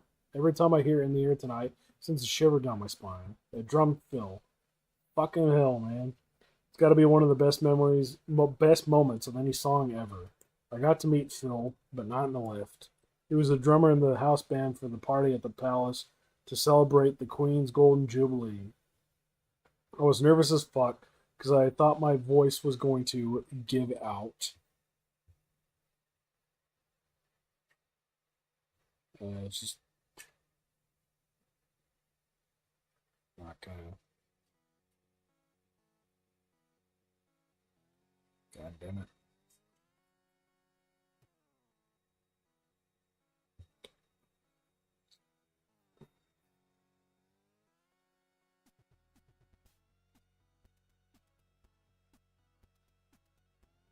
And Her Majesty wouldn't have been amused if I had croaked my way through Paranoid. But Phil put me in touch with his vocal guy, and he sorted me out. I was so grateful to Phil, I sent him a big thank you. Then when I ran into him later in Las Vegas for a VH1 thing, one of the red carpet guys asked for a picture of me, of the two of us. I said, ask Phil. When Phil saw it, it was me. He was like, go on then, and give me a big hug. I love that picture. It's funny, when I look back at all the records I've been hooked on over the years, so many of them are pop or electronic. I loved all of Kraftwerk's albums. Rock Me Amadeus by Falco, amazing. Prince's 1999 is an absolute great one. And of course, Eddie Grant killed it with Electric Avenue. The only kind of music that leaves me cold or mostly cold is hip hop. I mean, is it music or is it poetry? I can never tell. Once you've heard one song, you've heard the lot, as far as I'm concerned. But I did try to get into it. In fact, back in 2001, I got a call from Busta Rhymes saying he wanted to do a cover of Iron Man and asked if I could sing on it. I was happy to give it a shot. If it meant introducing more people to Black Sabbath, that was all good with me. And rap and metal have always gone together in a weird way. So he gets me this address in Manhattan, tells me to go there on such and such a day, and says we'll put down the vocals together. When I got there, I couldn't get in the door. I was barricaded. It was barricaded from the inside or something. So I call Sharon. She says, yeah, Busta says you got to knock really hard. So I'm there on this New York sidewalk pounding on this door until eventually one of the little people things pops open and a voice on the other side goes, who's there? And I'm like, it's Ozzy. Ozzy who? Ozzy fucking Osbourne. Who the fuck do you think? Oh, okay. The door opens and this guy standing there packing heat. Meanwhile, there are two blokes behind him, and they're also packing heat. And I'm like, fucking hell, I should have been a bit more polite. Anyway, it was one of them walk-up buildings with no lift, and the studio was on the top floor. By the time I got up there, I felt like I'd run 10 marathons. It was just me, Busta, and this engineer guy at first. They were very nice, very respectful. But before we got the tape rolling for the first take, they gave me a printout of the lyrics. I'm like, guys, I've been singing Iron Man since before either of you were born. I think I know the words. Oh, I've rewritten them, says Busta. Okay, I said a bit confused. No one told me about this, so what's it about now? Loyalty and vengeance. But won't people think a song called Iron Man is about a bloke made of iron? Yeah, that's why I'm changing the title too. What? I'm calling it This Means War. What the fuck do you need me for? Sing the chorus. Same tune, different words. Trust me, man, it's gonna be cool. Didn't take long for it to get done. After the final take, I remember looking out the control room window and I couldn't believe my eyes. The studio had been empty when I walked in. Now there were like 300 people in there, all with these massive reefers. I would have hung out and smoked a bit myself, but there were enough guns in the room to start World War III, and it was making me nervous. So I fucked off back down the 500 flights of stairs and went back to my hotel room. As for the song, it ended up being called Iron Man, This Means War, feat. Ozzy Osbourne. It's one of the few hip-hop tracks I like, actually, but it's nothing on the original. Our dance party ended soon enough with Sharon and Jack getting kicked out of the room. Then it was time for another kind of party to get started. The nurses hooked me. The nurses hooking me up to a drip of propofol to knock me out for the surgery. I'd be lying if I told you I hadn't been secretly looking forward to this part. It's incredible stuff, propofol. As the height of my alcoholic days, I had it once for surgery on my toe. It's like being fucking dead. One minute you're thinking, I wonder what they're going to give me, and then zonk, you're out. But I gotta say, propofol is one of the few drugs I never take for fun. There are some things you don't just fuck around with. The fact Michael Jackson used to take it every night to get to sleep is absolutely insane to me. He calls it his milk, apparently. They said he'd been doing it every night for 10 years before it finally killed him. The doc who gave it to him got off very lightly, in my opinion. I mean, okay, he was a cardiologist or something, but he wasn't an anesthesiologist. He was totally out of his realm. It would have been like if you or I had given it to him, except if I killed the king of pop, I'd been locked away forever. Anyway, as I was waiting for it to kick in, they unlocked the wheels of my hospital bed, started rolling me out of the room, towards the OR. Sharon and Jack were waiting for me outside. Jack was filming on his phone. See you in a couple of hours, I said, giving him a thumbs up and a big smile for the camera. Zach called, said Sharon, kissing me on the forehead. I said you'd call him back after. We're ready, said a voice from somewhere. A thought popped into my head about Zach. Didn't he say I should get a sock? 2 hours later. 2 days later. 2 weeks later. Another week later. And that ends No Choice. That brings us in to keeping our head up. Or keeping my head up.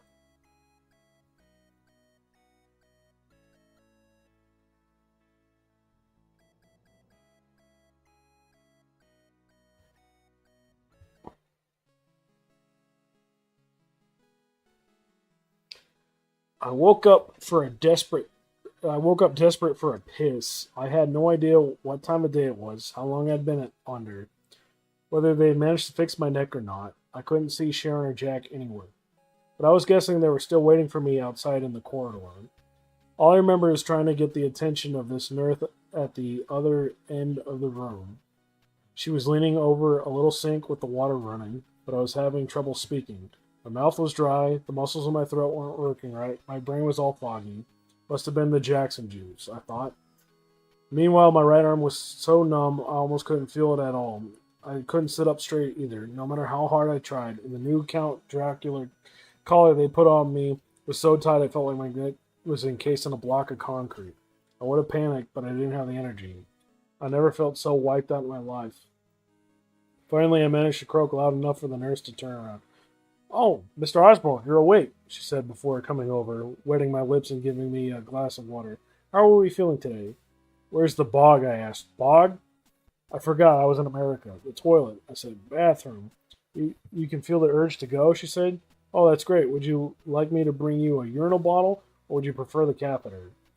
"It's getting clean right now, but I can get you a new one fitted right away." "I just want to piss," I told her.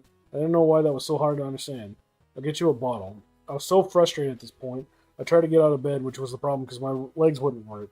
They were almost as numb as my arm.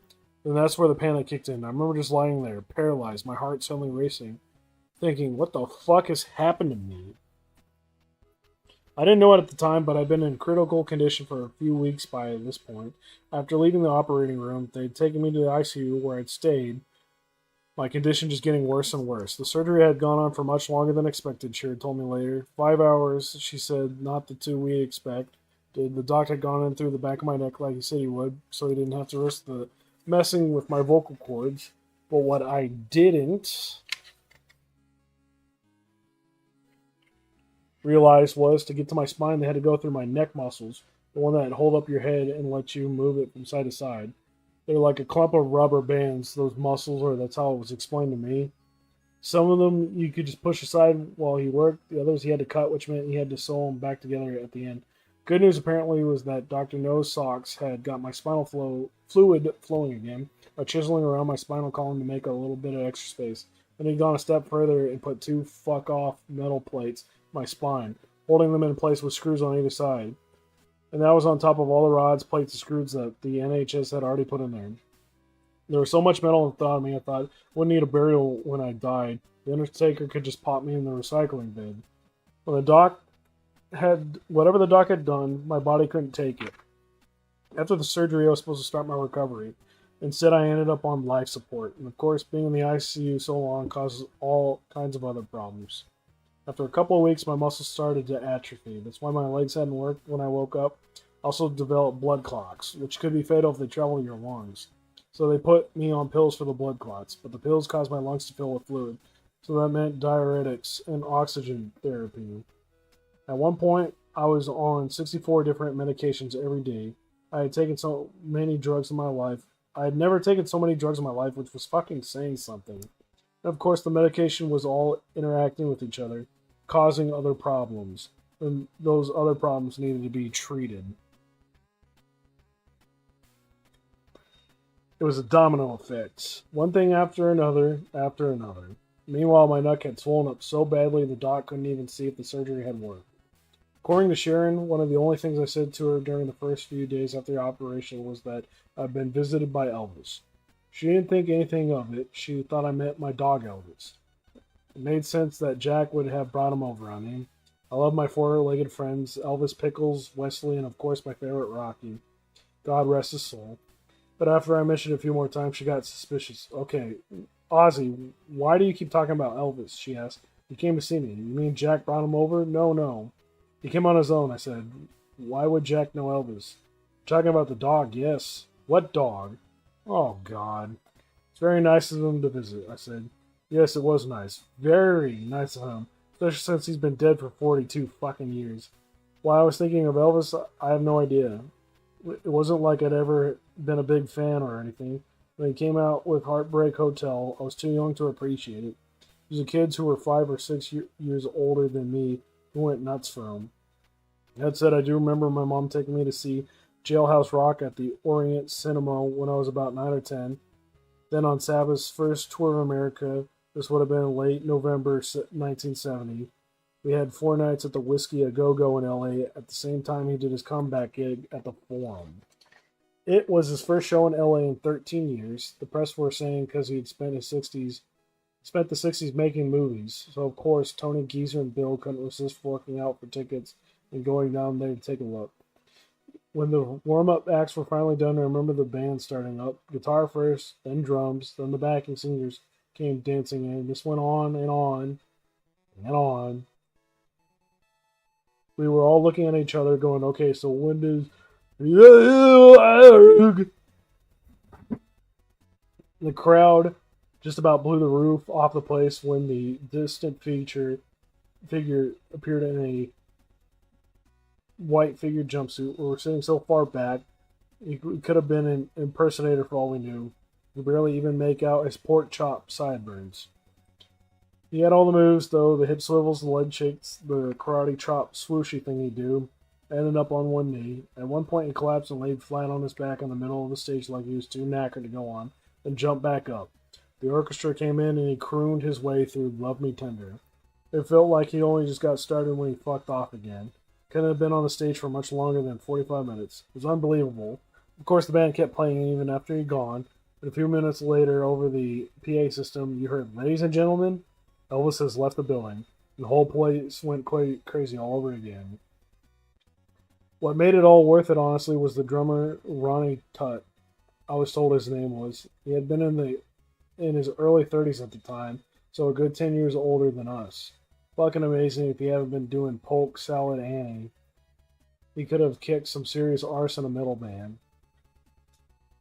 Once I stopped hallucinating in the ICU, I became incredibly paranoid, although I was getting some feeling back in my legs that kept going cold, like freezing cold, which was freaking me out in a major way.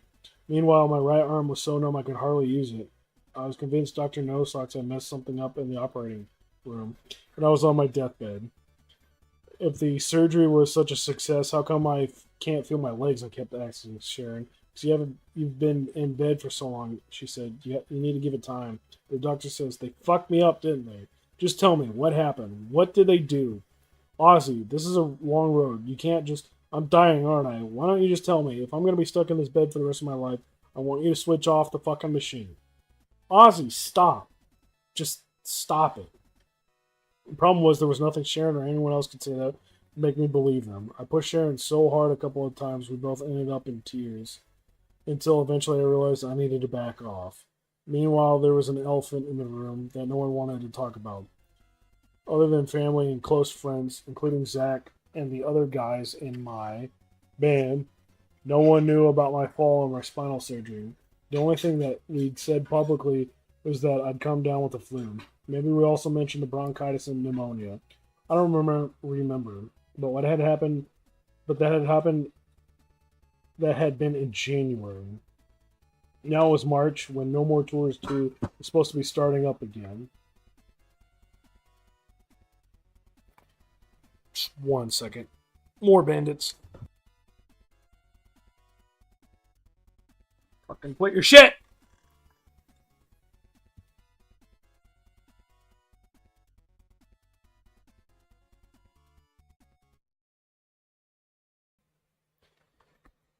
Mute that and it unmutes itself. That's pretty handy, if I do say so myself. I mean, not really.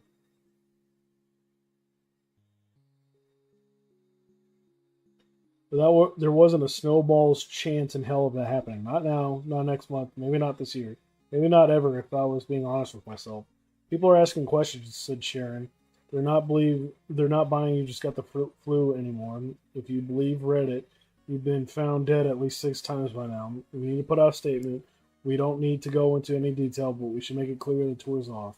We ain't canceling it, I said. Aussie, I'm gonna finish that fucking tour if it kills me. I hadn't meant to shout, but suddenly I felt so angry, man. Ever since I got the stupid fingernail infection, it has been 1 step forward, 8 steps back. I didn't want to be in a hospital bed. I just wanted to go for a piss on my own. I wanted my life back. The tour almost did kill you, Sharon reminded me. Well, I'm still here, aren't I? I said, and I ain't ashamed to say I had to wipe away a tear. It fucks with you, being ill, man. You think you're strong until the moment you break. And that's what I remember that I'd wanted to say before going to the OR. Why didn't we listen to Zach, I said. Why didn't we get a second opinion?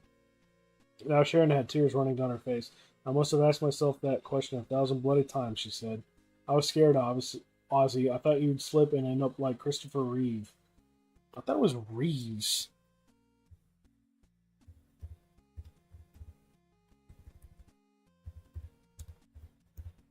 Sorry, I'm doing a little...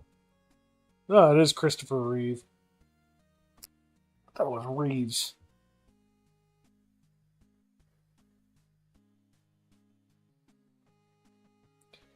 That's on me. That's my own little Mandela moment.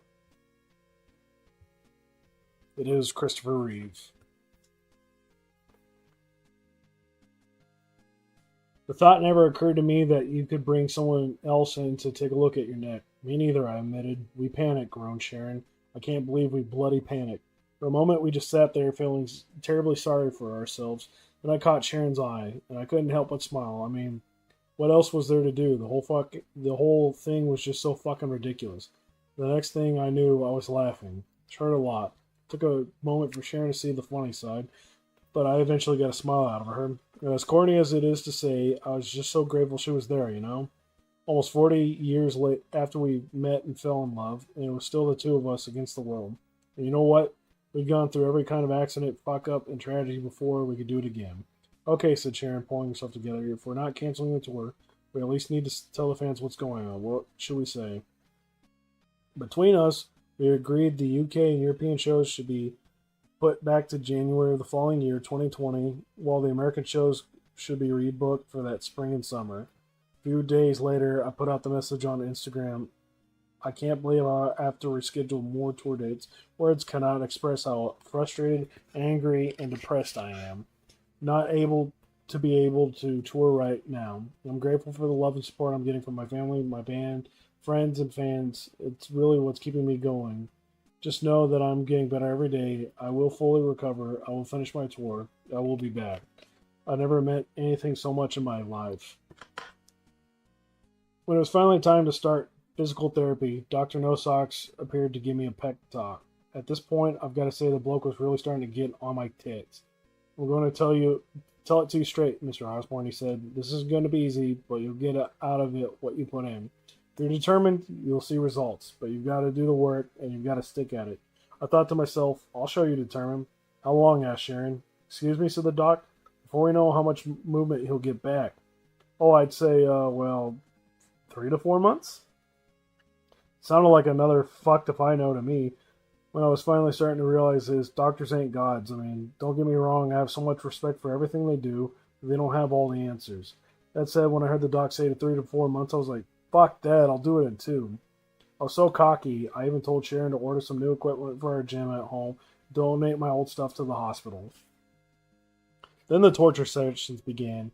We started with neck exercises. When the brace came off, just trying to hold up my head was like someone ripping my spine out. It was the most diabolical agony I'd ever felt in my life.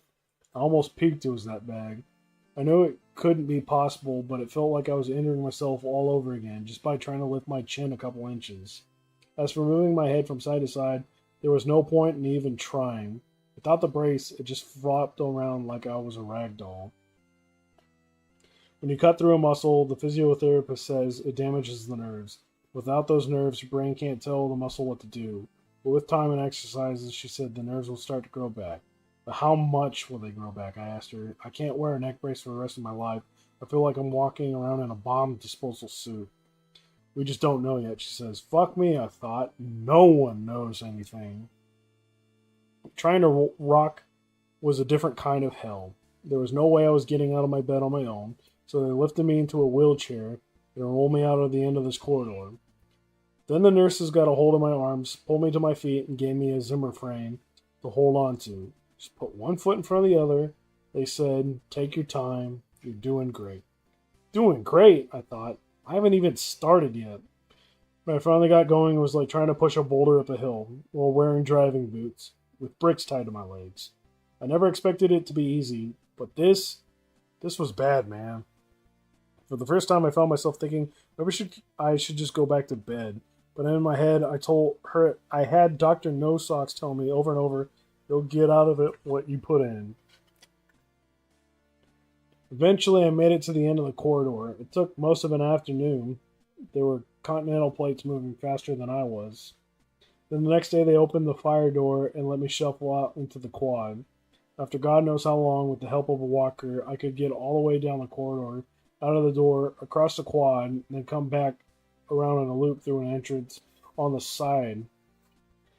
When I was done, I felt like I had been hit by a train, then run over by a truck. But at least it was one small victory. A few days after that, they said I could go home and continue my treatment there. On the day I checked out, they wanted to put me in a wheelchair. It's like, fuck no, I ain't going anywhere in that. So they brought out the walker. I told them I didn't want that either. They started freaking out, telling me I could fall and do more damage. But in my mind, I needed to break through the pain barrier, keep building strength. I could do it. I could do it, I kept saying. All I remember is wobbling off down the corridor with about 10 doctors running after me, their coats flapping around, ready to grab me in case I fell. I was so over it by then, man. I came in here with a sore neck. I remember thinking, coming out a cripple. What a load of shit. I was prisoner when I got home.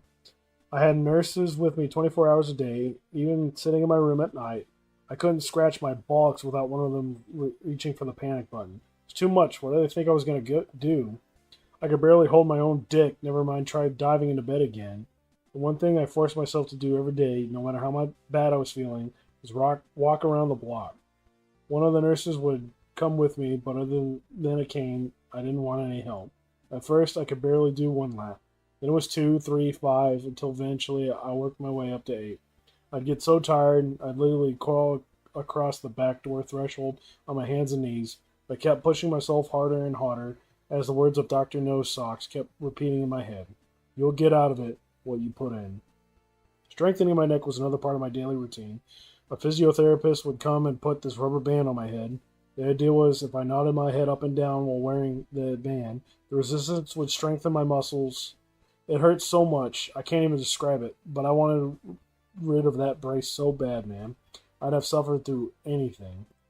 I also had to get my vocal cords back into shape. Before the accident, I used to have singing lessons to stop my Parkinson's weakening the muscles in my throat. But while I was in the ICU, all of it had gone to shit.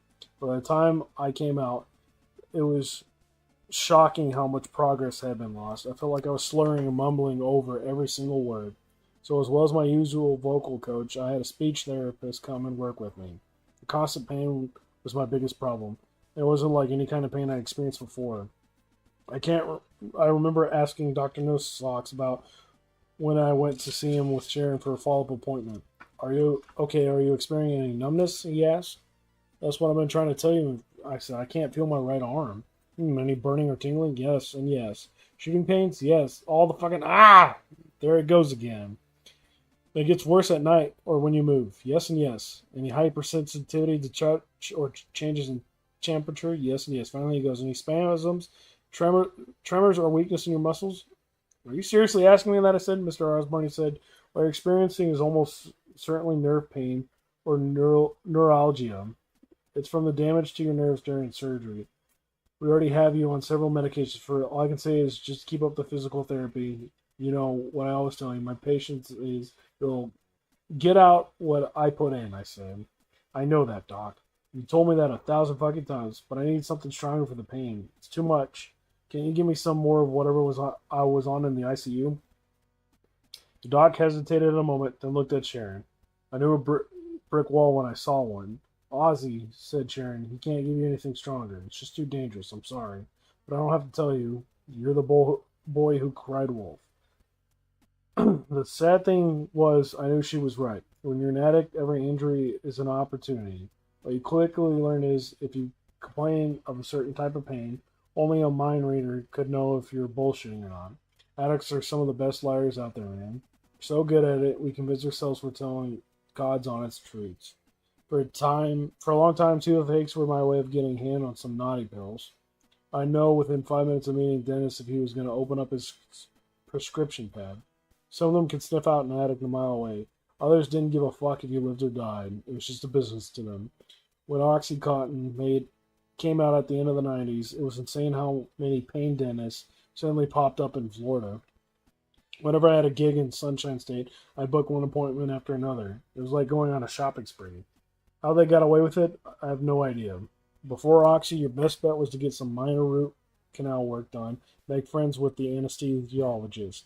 At one point, I had more friends who were dental anesthesiologists than the average dental anesthesiologist did. The one guy would hook me up with Vicodin, Percocet, Demerol, shots of morphine, whatever the fuck I wanted. He'd just send them to me in post, or at least he did until Sharon cottoned on to it. I found out what's been causing all your toothache, she announced one day. Oh yeah, I said, all innocent, hoping she meant my secret bag of English sweeties. Yes, she said. I met him at the dentist. We had a nice chat about his medical license, and he reassured me your teeth won't be hurting anymore. That was the end of that scam. Backaches were the next thing to toothaches, but back surgeons were harder to crack than dentists. The last thing you wanted was to end up on the operating table for some non-existent pain you've been complaining about. I had the jackpot once, though. I had this Learjet at this time, and I was flying into, let's just call it Milwaukee, Wisconsin, so I don't get anyone into any trouble. And on the way there, I started talking to the flight attendant, and it turned out her old man was Milwaukee's best-known back surgeon. So, of course, the second I hear that, I start telling her all about my back problems, how I'm in the most unbearable pain of all time, and how I'm going to have to cancel gigs because of it. And of course, she says, oh, you should go and see my dad. I was in the guy's office almost before we landed. After checking me out, he says, so how much longer are you on tour, Mr. Osbourne?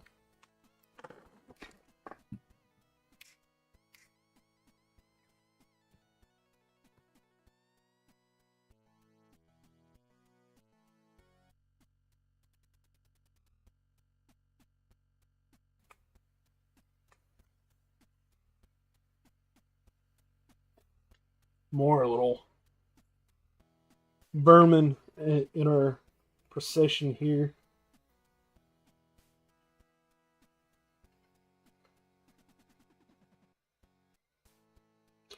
6 months, I said. The real answer was more like 3, but I thought I'd better double it in case he was going to be tight with whatever he was going to give me. Okay, he says, scribbling on his little pad, this should keep you going. When I looked at what he'd written, I could hardly believe my own eyes. He'd given me 500 maximum straight Vicodin. It was one of the moments where you feel like, be careful what you wish for, you might just get it. When I went into the pharmacy, the woman behind the counter took one look at the prescription, went very pale, and called me over for a private chat. She goes, "Sir, this is an awful lot of pills. I don't know what you got, where you got this prescription, or what it's for, but you're going to be taking yourself. But if you're going to be taking these yourselves, might I suggest I dispense just the narcotic, not the mixer?"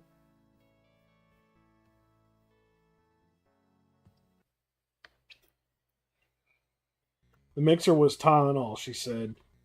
In that quantity, it would rot out my liver in about 2 seconds, assuming I hadn't OD'd on the Vicodin first. I got through 250 of them before I freaked out. I flushed the rest down the toilet, but of course, a few days later I was out looking for more. The trick I'd use was I'd keep an old pill bottle from a year earlier, with 4 or 5 pills still around on the bottom, so when I did a gig, I could say to the doctor in the city, "Look, I'm running low, and I'm out on the road, could you refill me?" The bottle would have a date on it from the pharmacy, which in theory meant you weren't misbehaving. In reality, of course, I've been through at least 10 other bottles since then. Big doctors aren't stupid, of course. They know the games rock stars play, and sometimes if you give them enough cover, they're happy to play along. The only lucky break when it came to addiction was that I never, ever wanted to shoot up, which meant street heroin was off the menu. Needles just freak me out, man. Everyone's got their limit, that's mine. If I ever got injected with anything, I'd have a doctor do it for me. They'd be sitting there with me the whole time in case anything happened. Given how much I like opioids, it's probably the only reason I'm still here. Now that I'm sober, I've learned to think of a doctor's appointment as like walking into a pub. The first thing I say is, "Look, I'm an addict. No matter what I say, don't give me any kind of controlled substance." Better yet, I take Sharon with me. She puts the fear of God into him. Of course, there are times, like in the ICU, after the surgery, they just have to put me on something. But it's a joke because I build up such a tolerance. I need about 8 times more than the average person. And that's just the start of my problems. On the way up, it's all sunshine and roses, but coming down, it ain't so funny. The withdrawal, the cravings, realizing you gotta slay the dragon all over again. My addictive nature scares me a lot more now than it ever did before, to be honest with you. I'm older, not as strong as I used to be. If I ever start climbing the old relapse ladder again, I'm pretty sure it'll be a one-way trip. By the time spring arrived, something happened I never expected. I lost hope. I was crawling up my back steps at the time, sweating and cursing, and I just thought, who am I kidding? This ain't going nowhere. At this point, you gotta remember, I'd been forced to keep my head in a completely rigid position, other than the times I was doing the rubber band exercises for 3 months straight.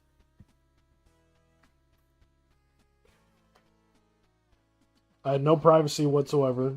Even when I was taking a shit, I had a nurse hovering outside, asking me for the details of my bowel movement. My legs kept going cold, my arm was still numb, and I was in a non-stop pain. Even a nerve block procedure when an anesthesiologist came over and injected some anti-inflammatory shit into my spine like an epidural didn't help much. Meanwhile, the Parkinson's doc had gone back to my old files, run some extra tests, and confirmed that my Parkinsonian syndrome was caused by a dodgy gene called Park2. I'd inherited a fucked up copy of it from both my mom and dad, he said. What the mutated gene was doing, it was killing the dopamine producing nerve cells in my brain that control my muscles. That's why when you have Parkinson's caused by Park2, you get tremors and stiffness, which fucks up your balance and coordination. But of course, those are the exact same problems you get from unsuccessful spinal surgery, so it was impossible to tell which was to blame. Because Parkinson's gets worse over time, just because I could walk before the surgery, this didn't mean it couldn't have progressed since then. I mean, I personally didn't believe it was my Parkinson's fault for 1 second, but what could I say? It was a catch-22 situation. More than anything, I felt so stupid for believing everything the docs had told me. I'd done months of physical therapy by now, but I was still a cripple. still wearing the neck brace, still needing around the clock care. Before the surgery, I'd been able to walk like a normal person. Now I had a posture of fucking Gollum. I felt so jaded, man. I mean, why the fuck had I agreed to the surgery? I didn't need it. If anyone had said to me, "Look, Mr. Osbourne, the recovery for this operation might involve weeks in the ICU, and oh, by the way, you might end up more or less paralyzed from the waist down with a numb right arm, and if you complain about anything, we're going to blame it on your Parkinson's," I'd have told him to fuck off. I ain't saying the doc did anything dodgy, or that he didn't believe the operation would be a success. And obviously, when you got Parkinson's, it's going to make things harder. When it comes to anything spinal related, when they tell you what's wrong and what's needed, it's an opinion. And no two doctors ever seem to say the same thing. It's so frustrating when all you want to do is get back on your feet and go back to work. At the same time, after surgery, I couldn't help but think to myself, the American medical profession is all about money. Operations like mine cost hundreds of thousands of dollars, maybe even $1 million or more, not including all the follow-ups and medication. But if all goes tits up and you end up in worse shape than when you went in, everyone still gets paid. If anyone should have known that going in, it was me. I mean, I was the one who'd spent decades taking advantage of the same fucked up system to get doctors and dentists to prescribe me all kinds of pills that I didn't need. The final kick in the box was knowing that Zach had told me at least twice to get a second opinion. I had listened to him. Who knows what would have happened? It's hard to imagine that it could have turned out any worse. The one thing that had kept me going after my surgery was my determination to get back on tour. A recovery, if it could even be called a recovery, was so slow I was starting to worry that even the tour dates we were scheduled for 2020 would end up getting pushed back again. Meanwhile, the fourth season of Ozzy and Jack's World Detour had to be called off entirely. I felt like I had nothing to look forward to. Like I was never going to work again. I was at a dark place, man. Sharon knew it was serious when I went to bed and just stayed there. All I wanted to do was sleep and forget the last 6 months had ever happened. But then came the tiniest glimmer of light. One morning I was close to the lowest I'd ever been. Sharon busted to tell me that they named a bridge of Buckingham after Black Sabbath. I thought she was taking the piss. I mean, in my mind, a bridge is a huge thing, like the Golden Gate Bridge or Sydney Harbor Bridge. There wasn't anything like that in Buckingham. Besides, Birmingham had surely moved on from anything Sabbath had ever done. In our day, it was a totally different city. It was all factories and soot-faced blokes trudging off down the pub. Now it's all coffee shops and posh shopping centers. Meanwhile, half the world's moved here. When I last went back to Lodge Road, there was a Muslim bloke with a Brummie accent who lived in one of my old neighbors' houses. Nice bloke, actually. Made me a cuppa and gave me a biscuit. It was weird, but whatever, man. Things change. In our day, it was the Irish Catholics who were moving in. Anyway, it turned out the bridge wasn't some huge suspension deal or anything. According to Sharon, it was a little stretch of Broad Street they crossed over the old canal, what's now the city center. They even put a little park bench on it with life-size portraits of me, Geezer, Tony, and Bill on the backrest. Each of us dressed in black, wearing the iron crosses my dad made for us during his tea breaks at the GEC factory. Our names were in bronze letters underneath, along with Made in Birmingham. It was fucking surreal, lying here in my bed in L.A., hearing that piece of news. And it only got stranger. Whose idea was that then, I asked Sharon. A local promoter, Mike Ollie, and another bloke called Mohammed Osama, he said. He's an Egyptian architect. Am I hallucinating again? I asked. Is Elvis about to pay me another visit? No, that's what it says here, said Sharon, looking closer at whatever was on her phone. The architect lives in Dubai now, calls himself a superfan, says he's been to more than 50 gigs since he was 8 years old. See, Aussie, more people around the world are into your music than ever before. We never even played in Dubai, did we? No, but you did play Abu Dhabi. And I haven't even told you the best part. What? Because of the order of portraits on the bench, fans have to sit on Geezer's face if they want to get a photo with their arm around you, which they all do. It was the first time I burst out laughing in what felt like 1,000 years. It felt so good, man, even though it made my whole body hurt. Thinking about the bridge sent me right back, you know? I was pretty sure I knew exactly what part of Broad Street it was. Me and my mate Patrick Murphy used to ride our bikes for miles and miles down the towpaths.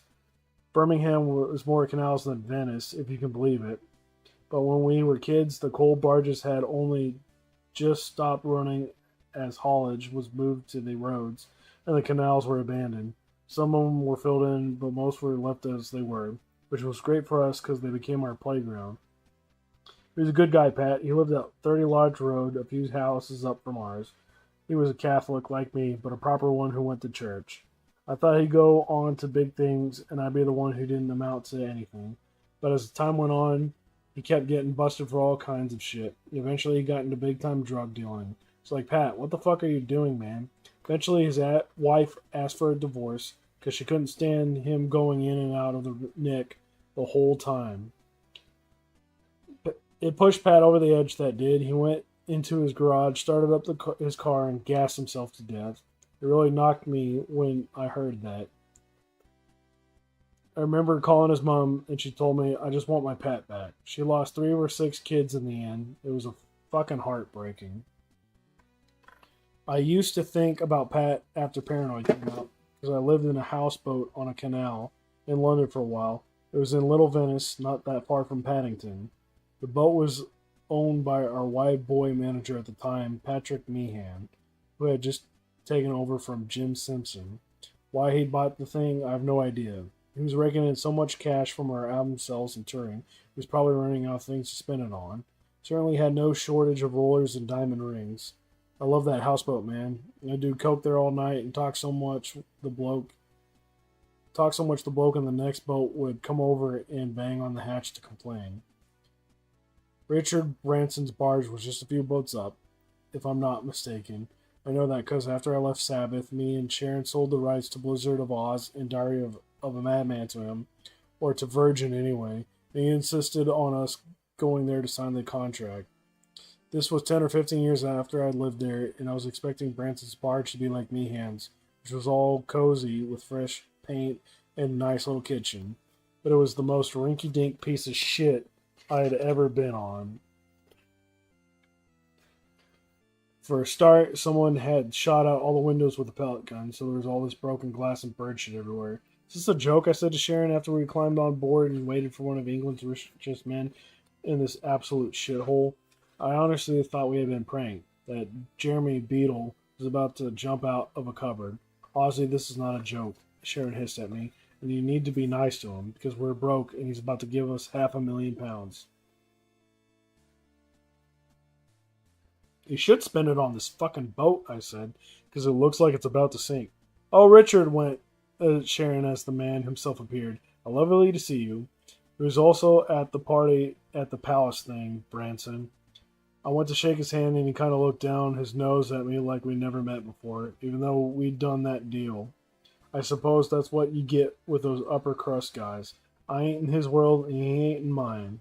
At least Sharon was eventually able to get back whatever rights we sold him. Once my mind finally stopped wandering after hearing about the bridge, my thoughts turned to Tony, Geezer, and Bill. All the shit we've been through together, the great albums we made, how much I missed them. In some ways, it felt like only yesterday that we set up our gear at the Newton Community Center, just down the street from the Villa Park football ground.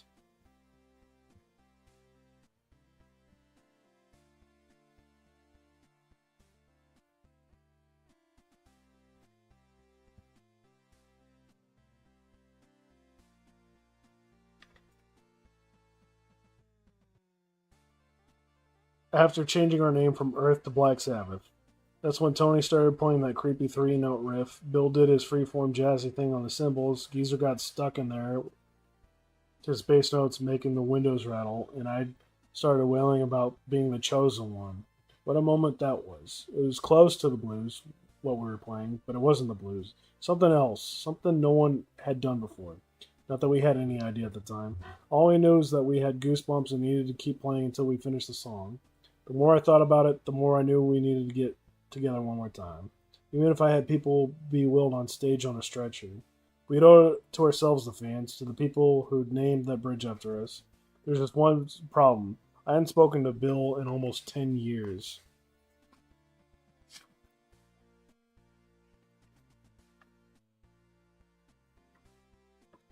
Okay, we're gonna try and do these last two chapters. I don't know why this shit's censored.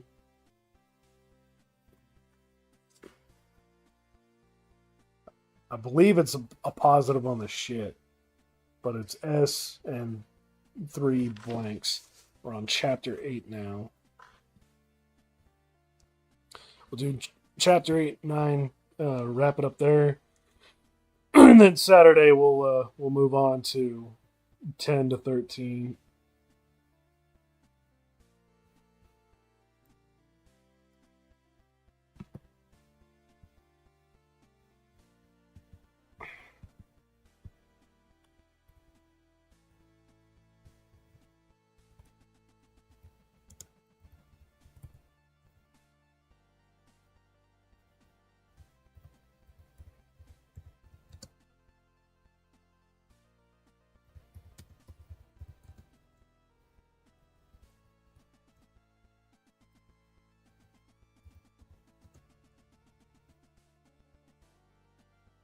Oh, where's the stars?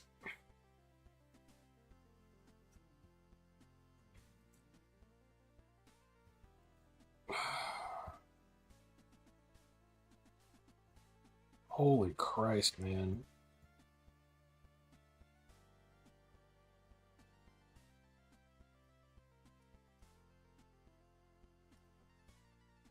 I promise the next time I do this, I'll have everything all preset, so I don't have to sit here and stop and do all this.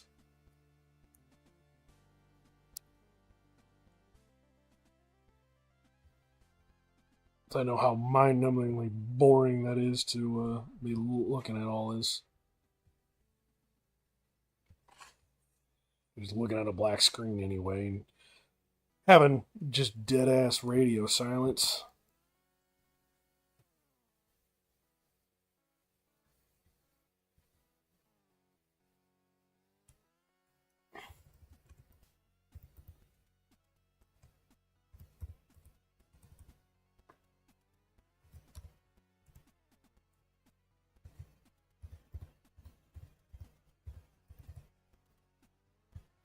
Okay. Wow, that's gonna be one fucked up. See, I can't tell how these are gonna look and how these are gonna match up until I've written this out. So it'd be nice for OBS to have like an auto centering feature. If I don't know about it, I guess I need to learn on it.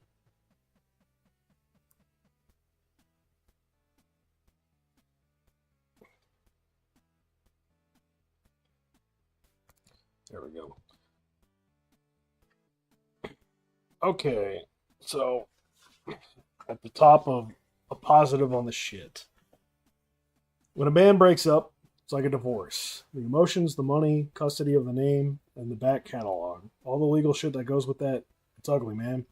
With a divorce, mind you, there's only two people involved. With Sabbath, there were four of us. So when it all fell apart, it was twice as fucked up. We had been together 10 years when we reached the end of the road. The spark had just gone. It was the drugs, it was the booze, it was the making albums and doing shows. Not because we were excited, but because we had lawyers and backpacks taxes to pay. Something had to give. No one wanted to admit it, but we burned ourselves out physically and mentally. Jesus. I'm sorry. Give me a second to clear the procession of rodents.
Again, problems with the concession. Sorry about that. We're going to return. I had already tried to leave the band in Hoff-Arst Way a year earlier. We've been trying to write new material at Rockfeld Studios in Wye Valley. It's basically a farm with a studio attached, so you're surrounded by all this rolling countryside and an overwhelming smell of manure. And I just got in my car one day and drove home. This would have been around Christmas time, 1977. My dad had just died after finding out he was riddled with cancer. And I was in a bad fucking place. But that album eventually got done and came back for the tour. It was the last studio album me, Tony Geezer, and Bill ever made together. The title, Never Say Die, was supposed to defiant, but looking back, it sounds more like four guys desperately trying to convince themselves their hearts were still in it. I mean, we'd been fresh out of school when we started. We were so broke we could barely afford food, and now we were in our 30s with wives, ex-wives, kids, houses, you name it. Having been around the world so many times we lost count. And I still concede that Never Say Die is a really good album. It's one of their most underrated. The thing that really finished us off, in my opinion, was our support act on the tour. It's funny because we thought we'd learn our lesson when Kiss had opened for us a couple of years earlier. The problem being that they were just too different to us. I mean, we were the kind of band that went on stage in our jeans and leather jackets, plugged in our gear, played our set, and fucked off. Kiss, on the other hand, would squeeze themselves into these spandex jumpsuits with their nipples showing, paint their faces in crazy black and white Japanese clown patterns, and set off about half a ton of explosives every night. It was nuts when they did. I mean, they weren't the first to use pyrotechnics, but they took it to a whole new level, and they did it long before any kind of safety standards came in. It's a miracle they didn't burn down every venue they played on tour. Meanwhile, Gene Simmons must have been about 7 feet tall in his platform boots, and he'd go around wagging his tongue at people just to freak them out. He did it to Geezer once, and the poor bloke almost had a heart attack. Then after a gig, they'd all have all these girls lining up to party the night away in their rooms. What we all got were a bunch of blokes who wanted to drink beer and talk about Spiral Architect. We were a male band, Sabbath, for male audiences. We never had many women at our shows. It was the same with my shows later on. After Kiss, we were like, never again. You wanted your support act to be good, but you didn't want them to upstage yourselves. You wanted status quo, basically. We were very clear with our management company when it came to booking the support act for Never Say Die tour. We said, look, it has to be a band that has the same vibe as us. No studded colors, no high-heeled boots, no flames shooting out of their arses. So off they went to do their homework, and they found what they came back to us. They said, okay, guys, we found a great little bar band in L.A. Two brothers, one on guitar, one on drums, plus a singer and a bass player. They haven't done much, but their first album's coming out soon, and they do a really great cover of You Really Got Me by the Kinks. Oh, and they're cleared to travel to Europe, so you can book them for the whole tour, not just the American dates. Sounds good to us, I remember Tony saying. What's the band called? Oh, or let me check, says the management guy. Ah, yes, here they are. Van Halen. Never heard of them, shrugged Tony. No one has, came the reply. Perfect, said Tony.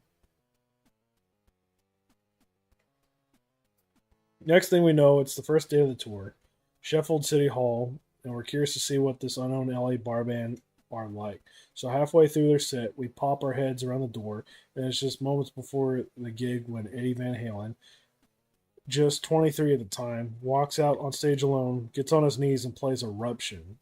So there we are at the back of the auditorium, and there's Eddie under the spotlight, his hands in places on the fretboard that shouldn't be possible. His fingers seeming to move faster than the speed of light. He's making these crazy swoopy dive bomb noises with his whammy bar, all while barely breaking a sweat. And when we look around us, all we can see are about 20,000 people with their jaws on the floor.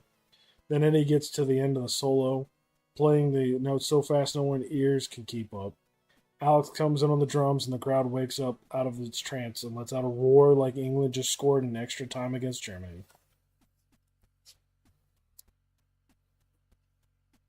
All I can remember is us leaving the auditorium in silence, going back to our dressing room in silence, and just sitting there staring at the fucking wall. 10 or 20 minutes later, we hear another roar as Eddie leaves the stage. Then a few moments after that, there's a tap tap on the door, and the guy who looks like a walking movie billboard walks in. Hey guys, just wanted to say hi. He goes, giving us this million-watt smile. I'm David Lee Roth. We just look at each other while thinking exactly the same thing. Fuck. I mean, look, you had to hand it to the guys in Van Halen. It was like they found a way to time travel to the mid 80s. Even though it was still 1978. Eddie totally revolutionized guitar playing, and he made it look so easy. You gotta remember, the electric guitar had been getting boring at the time. That's why synthesizers were becoming so popular. But when Eddie came on the scene, it was like a shot of adrenaline to the heart. Suddenly, everyone wanted to play the guitars again. They all wanted to sound like Eddie, but when it came to that finger tapping thing he did, no one came close, man.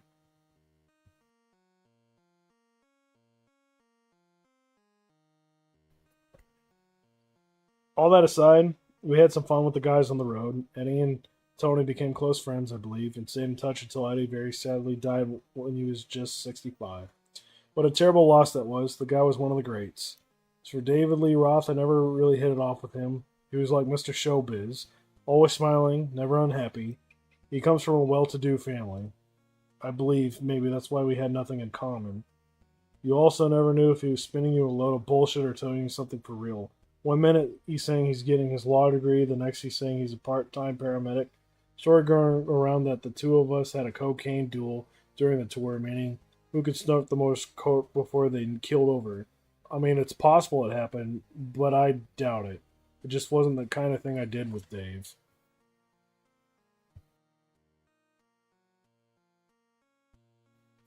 No matter how ugly it was when it ended, there's no doubt Sabbath had an incredible run.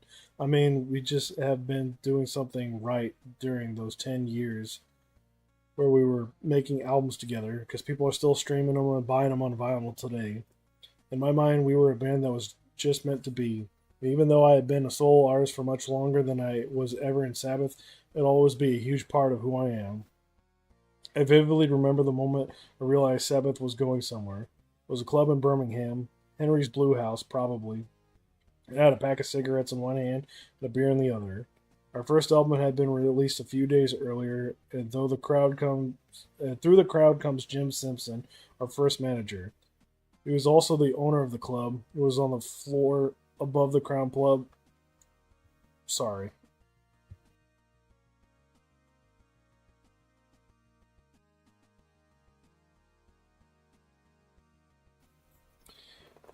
He was also the owner of the club, which was on the floor above the Crown Pub on Station Street, and he had this trippy blue dog as its logo. You're in the charts, he said, a huge grin on his face. I was confused because the charts weren't even out yet, but he'd seen them in advance. You're at number 17. It's one of those moments when wanted to something, you've wanted something so bad for so long, when it finally happens, you're scared to believe that it's even real. But it was real. I mean, okay, Black Sabbath wasn't selling a bridge over troubled water numbers, but it was doing well enough that our label, Vertigo Records, wanted another album as soon as we could write the material.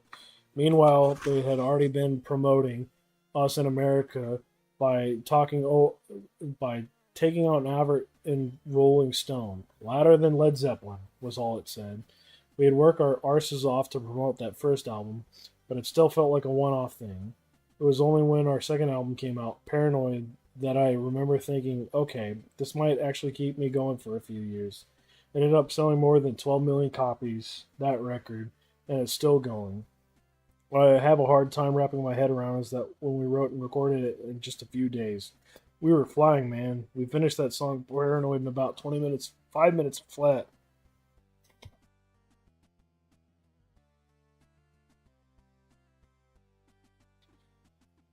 Oh man, we're getting a cold air because I can feel the tickles in the back of my throat. I'm sorry, I'll have to take a couple of pauses here.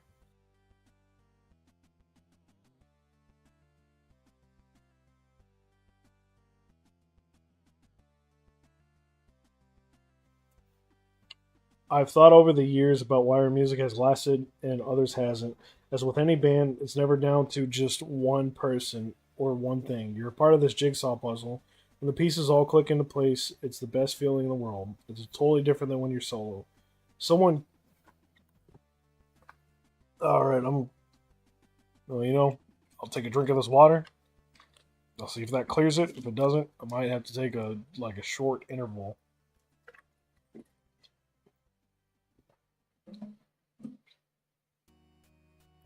Oh, sorry, I just don't know what's getting over me. As with any band, it's never down to one person or one thing. You're part of this jigsaw puzzle, and when the pieces all click into place, it's the best feeling in the world. It's totally different than when you're solo. If someone starts getting up my nose in my own band, I'll get rid of them. If I don't like the way something sounds, I'll say that's crap. I don't like it. But that don't fly when you're all equals, and you've all started out together. Although Tony was our unofficial leader, the way we wrote music was we each did our own thing, and our territory was our territory. No one would tell Bill where to put a drum fill or to say to Geezer, here's where the bass line should be. They'd tell you to fuck off if you were lucky. On a bad day, you'd walk away with a black eye. For me, that meant that Tony gave me a riff to put a vocal on. I could do whatever melody I wanted. At the same time, if it was out of my range, there was no going back and asking for a different key. Until I met Randy. I didn't even know you could do that. No one had ever taught me how to speak in those musical terms. Another thing about the way we worked was, in our early days at least, we never had a rehearsal space of our own, or a studio with our own recording equipment. We just had to sneak into the church halls or community centers, go wherever we could, set our gear up, and play for as long enough to come up with a song. Then we'd test it out live that same night at a gig. That's how most of the Black Sabbath was written.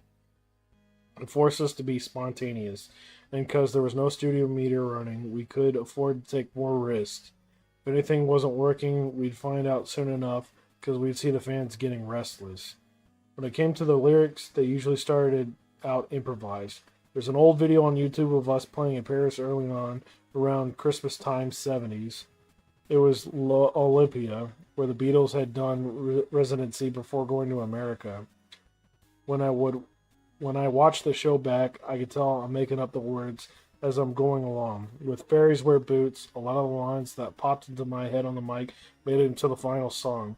Most of the time, though, once I got the melody down with whatever words I could come up with on the spot, Geezer would go away and write something much more serious, turning them into these incredible poems, which was just as well. Otherwise, the opening of War Pigs would still be Satan's looking for his sinners after eating bad school dinners. But people ask me over the years why not do the lyrics first, but it's much easier to fit words to a melody than it is the other way around. To me, when someone writes a novel then tries to fit a tune around it, you can tell. It sounds awkward, or like you're trying too hard to sound clever. Geezer's words always sounded natural, which is also why they never aged. I was in absolute awe of the abstract colors and moods Geezers could create with his words. The opening lines of Behind the Wall of Sleep give me chills every time. He'd sometimes read me his lyrics over the phone and I'd be like, Geezer, what the fuck are you smoking? The way we judged a song was if you got a tickle up your spine when you were playing it, you knew you were on to a winner. Time after time, Tony kept coming up with riffs that did exactly that. After he played us Iron Man, I remember us saying, okay, there's absolutely no fucking way we're going to beat that one. Then the next day it was Word Pigs, then Hand of Doom. And he kept them coming, album after album. Bill's drumming was also a big part of what made us special.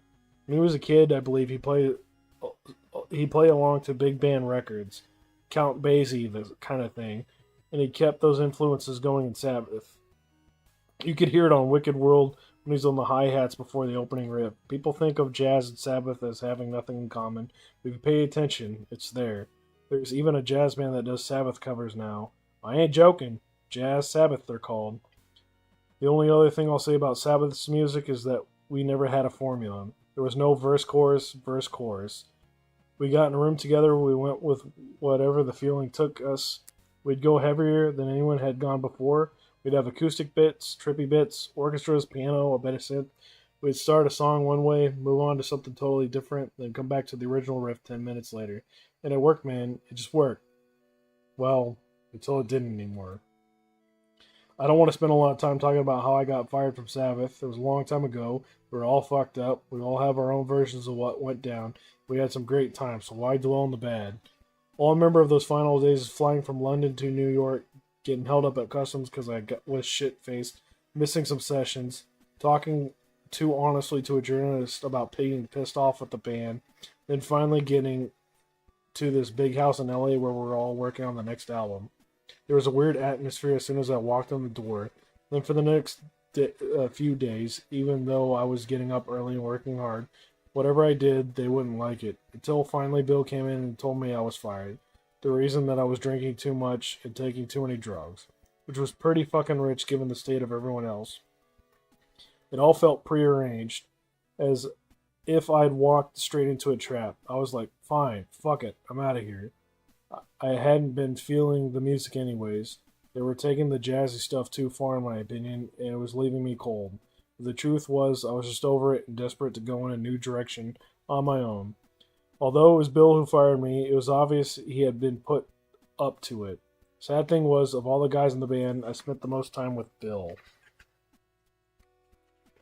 Whenever we toured America, Tony and Geezer would fly everywhere, while me and Bill would rent one of them GMC motorhomes and drive it between gigs. It wasn't really a tour bus, more like a thing. Just 1 second.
Honestly, don't know if it's there's a small cold front that came in.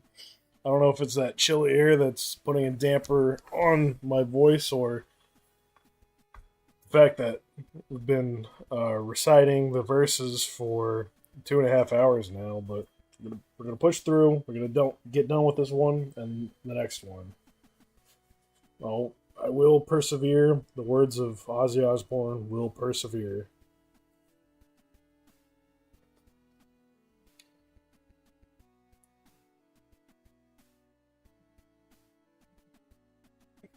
Let's see. Wasn't really a tour bus, more like the kind of thing a family would rent for a cross country road trip. We had so much fun on those things, man. They were some of the most carefree days of my life. It wasn't exactly glamorous, mind you. One of the GMCs we rented had a hole in the petrol tank, and the chemical toilet wouldn't flush properly. It's hard to know what was worse, the smell of the fuel or the smell of the brummy turds marinating for weeks. Every morning, Bill's ritual was the same. He'd have a cup of coffee, a glass of orange juice, a pint of milk, then a beer. Always in that order. He said the coffee was to wake him up, the orange juice was to give him his vitamins for the day, the milk lined his stomach for all the drinking that would come later, and the beer was to put him to sleep again. He wasn't joking about that beer. He'd drink it in a couple of gulps after breakfast, climb back into the bunk, and that would be him out until we got to the next gig. Unless the GMC broke down, which was about every other day. The worst time was in the middle of winter.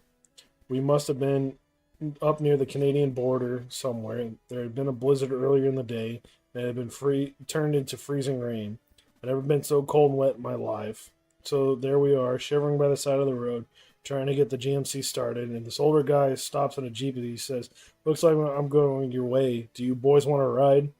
So, of course, we jump in thinking it's going to be an hour or whatever to the gig, but it turns out it was 4 or 5 hours. Meanwhile, the Jeep has this leaky canvas roof, so it's like being outside. By the time we got there, we just had hypothermia. Just about had hypothermia. How we managed to get through that show, I have had no idea. Another time, we were in this bar before a show, and Bill decided it was time to leave, so he starts punching me in the back of the head, going, "Let's go, Wazzy, let's go." But I was enjoying my beer and wanted to stay, so it turned into a bit of a fist fight. And of course, the second the barman sees us tussling, he breaks it up and throws us both out. But the fight just continues in the car park. And Bill's so drunk, as I'm swinging punches at him, he starts doing the ridiculous Harry Carpenter voice. "And here we are in, wherever the fuck we are, with the undefeated William Ward facing challenger John Osbourne."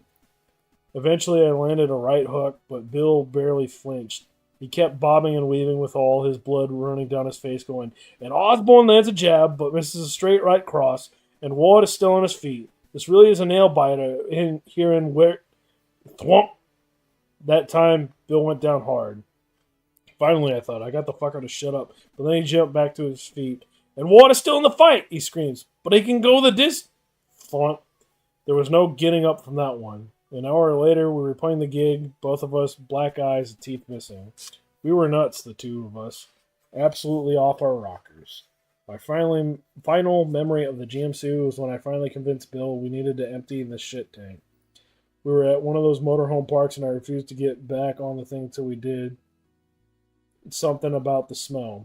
I was getting sores on my face from it. Besides, we were close to the end of our tour, and the rental company had been very clear they wanted us to return the GMC in mint condition. They even gave us a little lesson on how to use a septic pump, but of course neither of us had been paying attention. Bill was off his trolley as usual, and his brother Jim was there because he'd been helping us out with the driving. The park was empty with no one around to help, but we found the dump station and the industrial-grade hose we needed to suck out the turds. The problem was we didn't know where the hookup was. Was it in the cabin, under the bonnet, by the petrol tank? Where the fuck does this shit come out of? I kept asking. "Where's Bill?" was all Jim kept replying. "He was here just a minute ago." Eventually we found what we thought was the hookup on the floor of the GMC, so we unscrew the cap and force the hose into it. And then Jim jumps up into the driver's seat, starts up the engine, and pulls the empty septic lever. Suddenly the engine revs like crazy, and we hear this as the pump activates. But it's very clear nothing's coming out of the hose, so Jim kills the engine, and we sit there scratching our heads. Then from somewhere under the GMC, we hear this muffled, gargly-sounding voice. It's Bill. "Aussie," he says, "tell Jim I've got a positive on the shit." It turns out Bill had crawled under the GMC to find the shit emptying outlet. That's where he'd been this whole time. And he's found it. So he unscrewed the cap, ready to connect the hose, but we had the hose,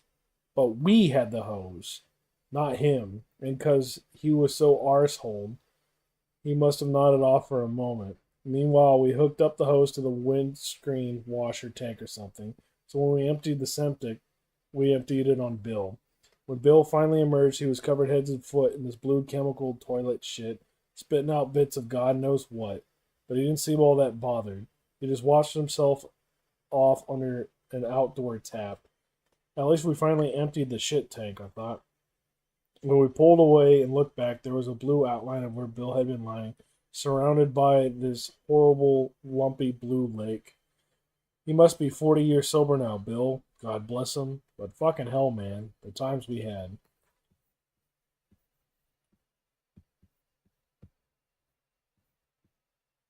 What?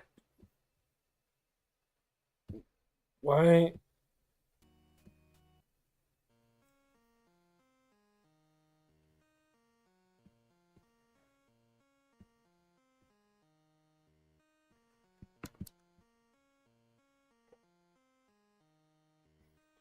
Well, he does it once.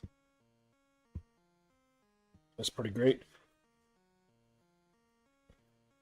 Bill didn't last much longer than I did in Sabbath. He was in a bad place with his drinking, from what I understand, and he just disappeared one day before a gig. For a long time, it bothered me that they kept going with the same name but a different singer. I wish they called it Black Sabbath too.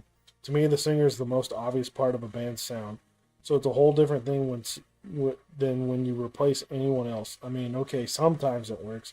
Brian Johnson did a great job taking over from Bon Scott and AC/DC, but it's never the same. If you've been a fan of the band from the beginning, chances are you're going to prefer the original singer. Even when a band does change their name after ditching the singer, it can feel weird. I remember when Slash and the guys from Guns N' Roses split with Axl and formed Velvet Revolver, with Scott Weiland from the Stone Temple Pilots. It must have been in the early 2000s, just as the Osbournes was taking off. I walked into the Polo Lounge in Beverly Hills one day and they were all there. I didn't know Slash all that well at the time, and I was just so upset that one of my favorite bands had broken up. I really put a foot in my mouth, I said to them. Do you know, in my career, there's only been a handful of bands that ever reached the level of Guns N' Roses, the Beatles, the Stones, Led Zeppelin, and that's about it. Couldn't you guys work something out?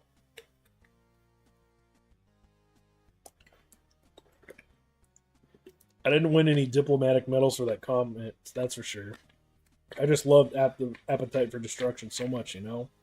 To me, it was just one of them perfect albums that come only a few times in a generation. I remember listening to it for the first time and thinking, okay, this has got everything you need. And they broke up, I thought that was it. They never get back together. I was amazed when they came back with Chinese Democracy 20 years later or something. It was the most expensive album ever made, apparently. But when you leave it that long, it's hard to get that old spark back. People's heads are in a different place. Come to think of it, Axl Rose also switched bands later on, taking over from Brian Johnson and AC/DC for a few gigs. I take my hats off to him for that. To replace Brian, you've got to put your balls in a vice and put a rocket up your arse. Singing like that night after night, it's got to be torture, man. You're going to need protective clothing and breathing apparatus. The only time I was ever asked to replace another singer was around the time I lectured Slash about Guns N' Roses breaking up. I was at home in the kitchen and the phone rings, so I pick it up and the voice goes, "Who's this?" Whoever it was sounded like they'd been drinking. "Who the fuck do you think it is?" I said. "And who the fuck are you?" "Oh, hey, Ozzy," he goes, "it's Eddie. Want to sing a few tunes for us?" "Eddie," I said. "I don't know any Eddies." "Yeah, you do, man. It's Eddie. Eddie Van Halen." Couldn't believe it. It had been years since I had last seen him. So we get chatting, and it turns out David Lee Roth has left the band. Maybe it was Sammy Hagar on vocals at that point. I don't remember. And Eddie wants me to take over. I thought he was joking. I mean, he was halfway out of his fucking tree on the call. Anyway, the second Sharon heard about it, she jumped in the car and went straight over to his house. He told him very nicely that I couldn't do it because I had my own career. What I'm trying to say, I suppose, is that in the years since I got kicked out of Sabbath, I've come to learn that shit happens if you stick around long enough in the music game.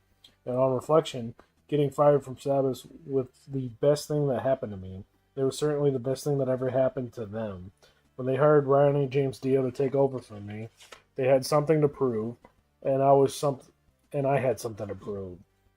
And that relit the fire inside all of us at the time when we were all badly needed to feel that hunger again. I mean, okay, I said a lot of shit about Dio over the years, and I've never been able to bring myself to listen to any of the records the guys made with him. Sabbath is just too close to my heart, you know? But the truth is, he was a good singer. It wasn't me, and I wasn't him. But it wasn't like they suddenly lost it after I left. They didn't. The fact is, some people discover Sabbath through the Dio albums. Then they work their way back to Paranoid and Black Sabbath. So yeah, it takes a while. But at the grand old age of 76, I think I finally made some kind of peace with it all. It always bugged me that Never Say Die was my last album with Sabbath. That's why getting back together with them to make 13 felt like something I had to do. I knew we had one more killer album left in us, and by 2011, felt like now or never. None of us were getting any younger. We all had a few reunions over the years, and of course, some were successful than others. The first was for Philadelphia, part of Live Aid in '85. I'm glad we made it, because it was for a good cause, but wasn't exactly the happiest of get-togethers. They put us on at 10 o'clock in the morning between Billy Ocean and the Four Tops for a start, and those were my full-blown alcoholic days. so I wasn't on my best behavior and I was grossly overweight. I also got served by Sharon's father as I was walking into the place. I mean, who the fuck does that? At a charity gig? It was something to do with me leaving Jet Records. I don't remember the details. Some bloke just jumped out of nowhere and shoved a lawsuit in my face. Don and Sharon had been fighting about it for years. We had a much happier reunion in the late 90s when we got back together to do some shows at NEC and Birmingham, which we put on the reunion double album. We also did a few Ozfests during the Osbourne period. When it came to making a new album, though, it never happened. We tried once after reunion, but during one of the sessions at Rockfield Studios, the same studio I walked out of in '77, before coming back for Never Say Die, Bill suffered a serious heart issue. We'd all been giving him shit for his health, and Bill had always been a bit of a practical joker. So when he started complaining about his hand feeling funny, at one point he asked me to massage it. We all thought he was winding us up.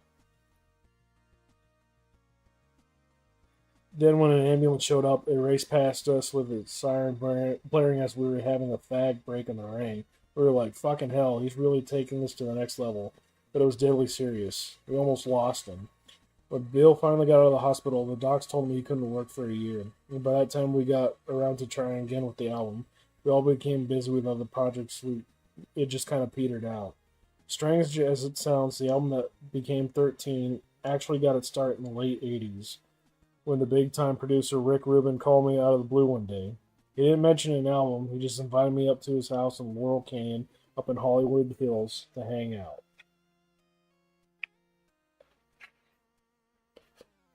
We didn't know that much about Rick, to be honest with you, other than he was the guy who produced Walk This Way by Rum DMC and Aerosmith, and then also that first Beastie Boys album. They'd been massive hits, so Rick was hot shit at the time. Everyone wanted to work with him. Rick was obsessed with Sabbath, I found out.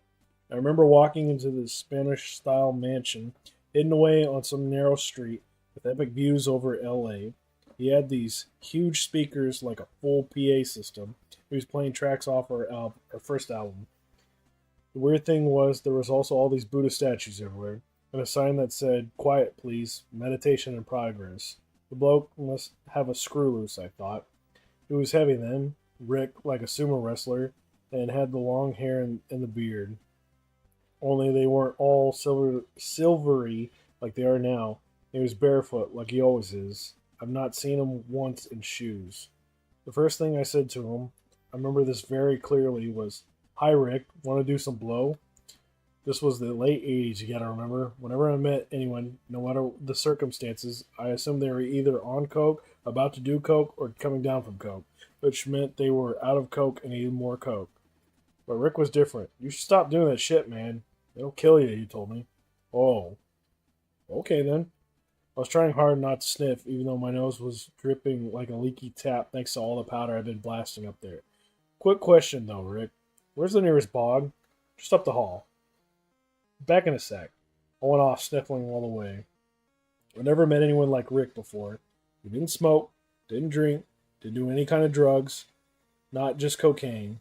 He must have liked the occasional Big Mac, though. I mean, for a working class guy like me, it was hard to wrap my head around him. Other than listening to music, what did he do for fun? There was a much bigger problem between us, though. Rick wanted Sabbath to get together so he could make a new album with us.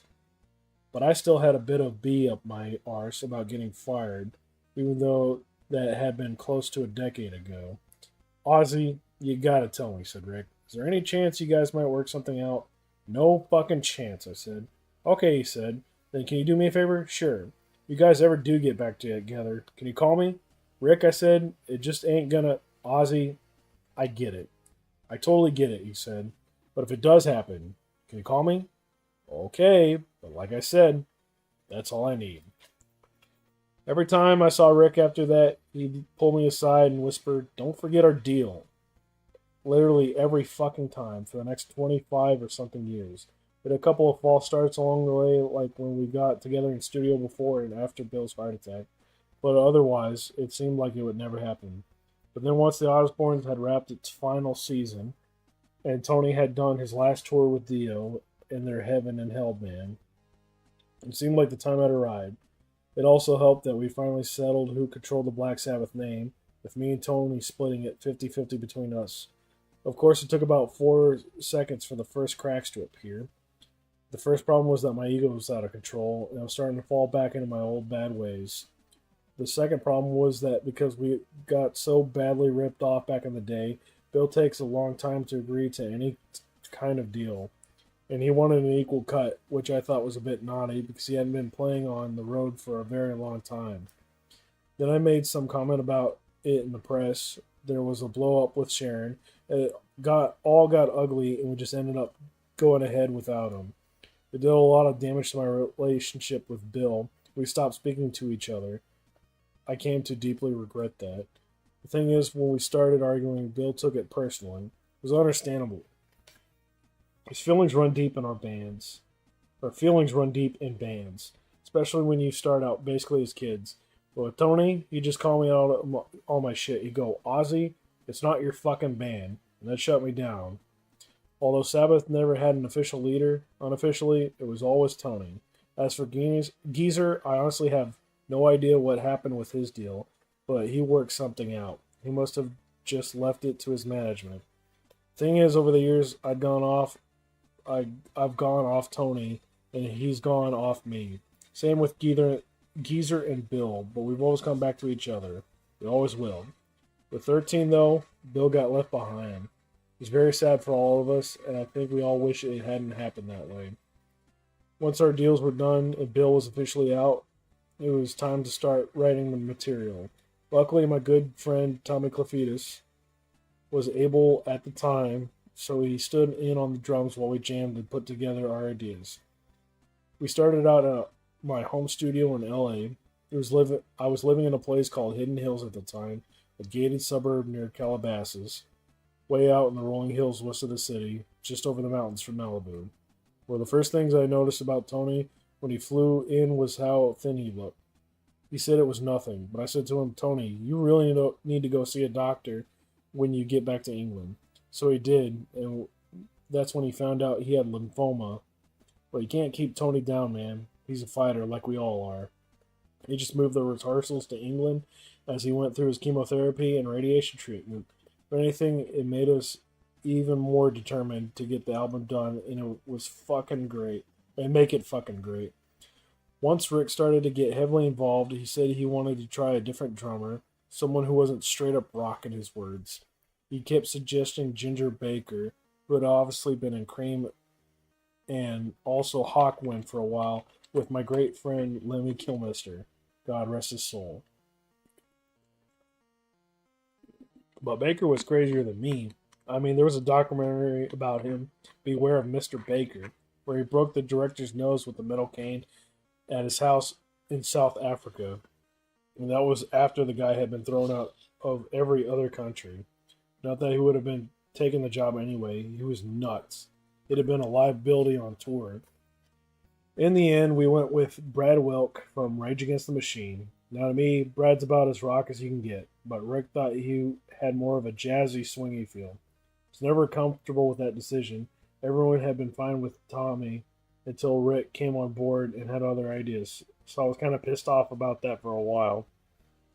The recording sessions for 13 began in August 2012 at Shangri-La Studios off the Pacific Coast Highway in Malibu. Rick had just bought the place, or so I heard, and he painted every room white before we arrived, so it would feel like we were starting fresh. Apparently, it had once been Bob Dylan's studio, and before that, a brothel.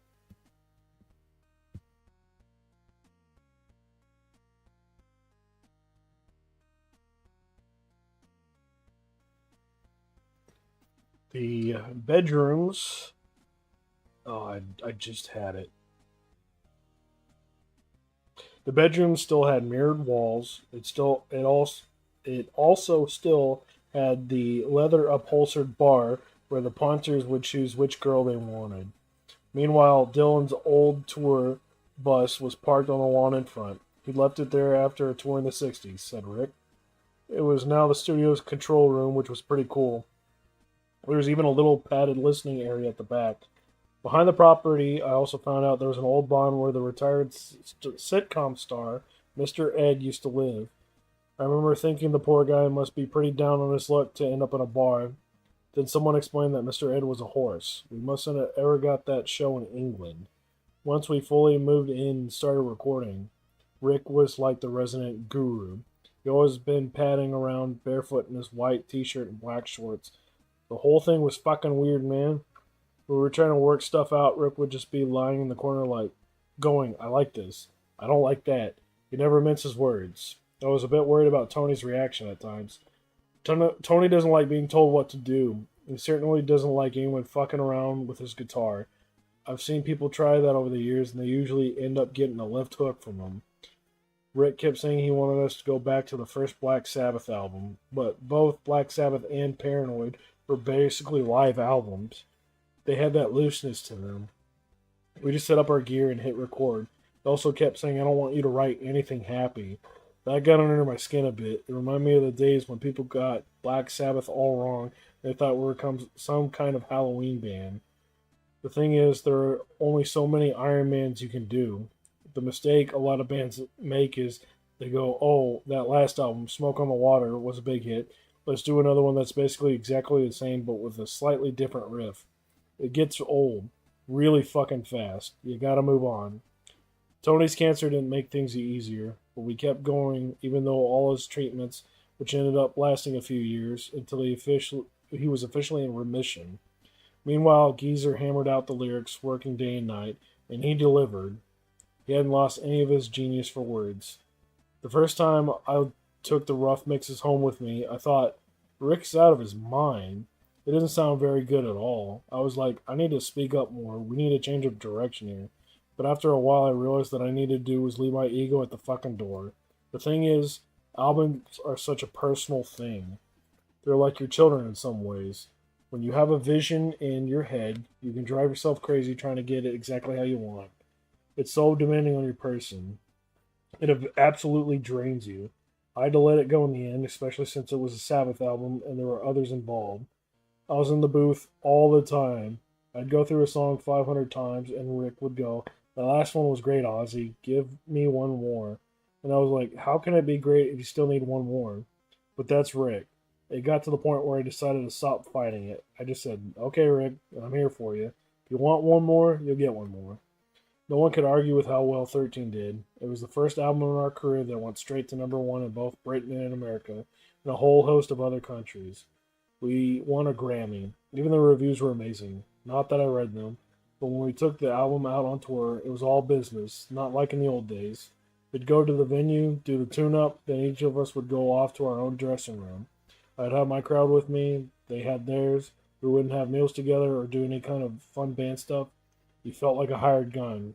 There was no camaraderie. Geezer, you wouldn't see at all. So I've had some kind of beef with Sharon. So Geezer was very cold to me for most of the tour. You'd see Tony out and about now and again, but a lot of times it felt like everyone just wanted to get it over with. I suppose it didn't help that once the album was done, I said if Tommy ain't on drums for the tour, I ain't doing the tour. Caused a lot of resentment when I pulled that move.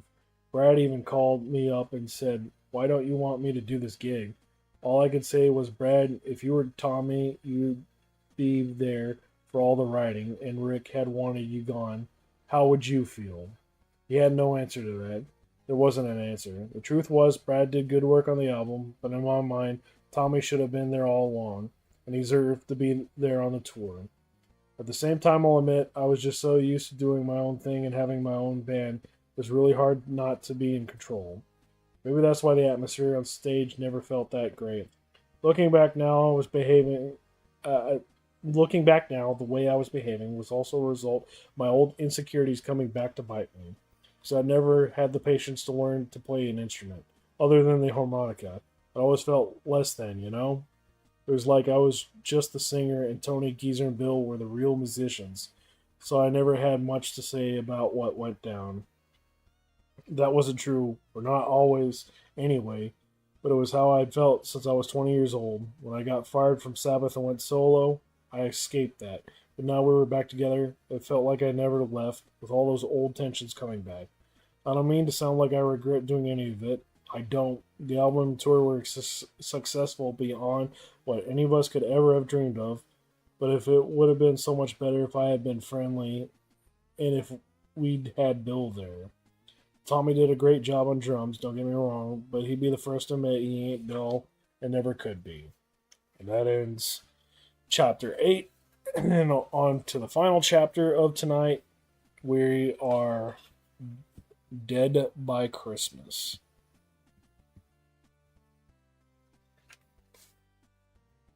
When I gave up on my recovery, it was Kelly who realized that I need what needed to be done.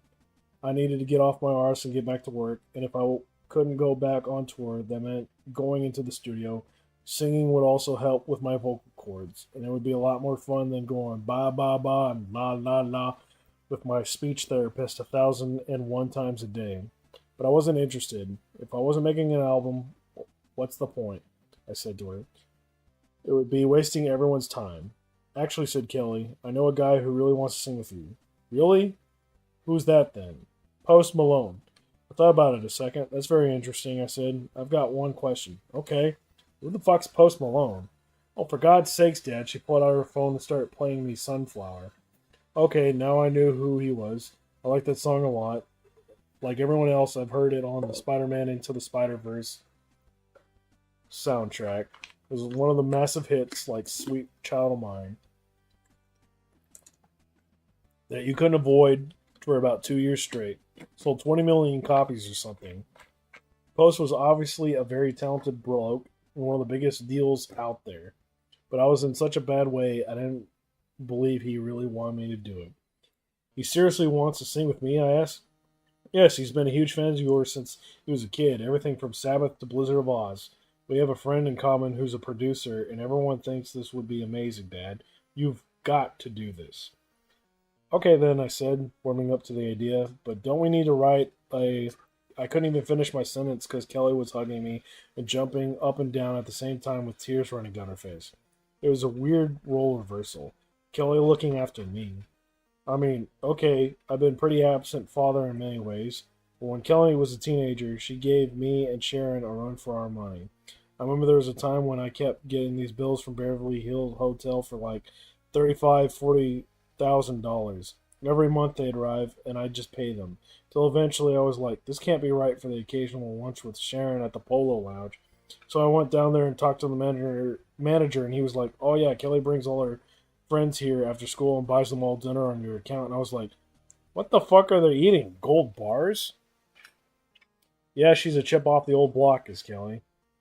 I can't imagine how much grief I must have given my own mom and dad, especially when I went to prison.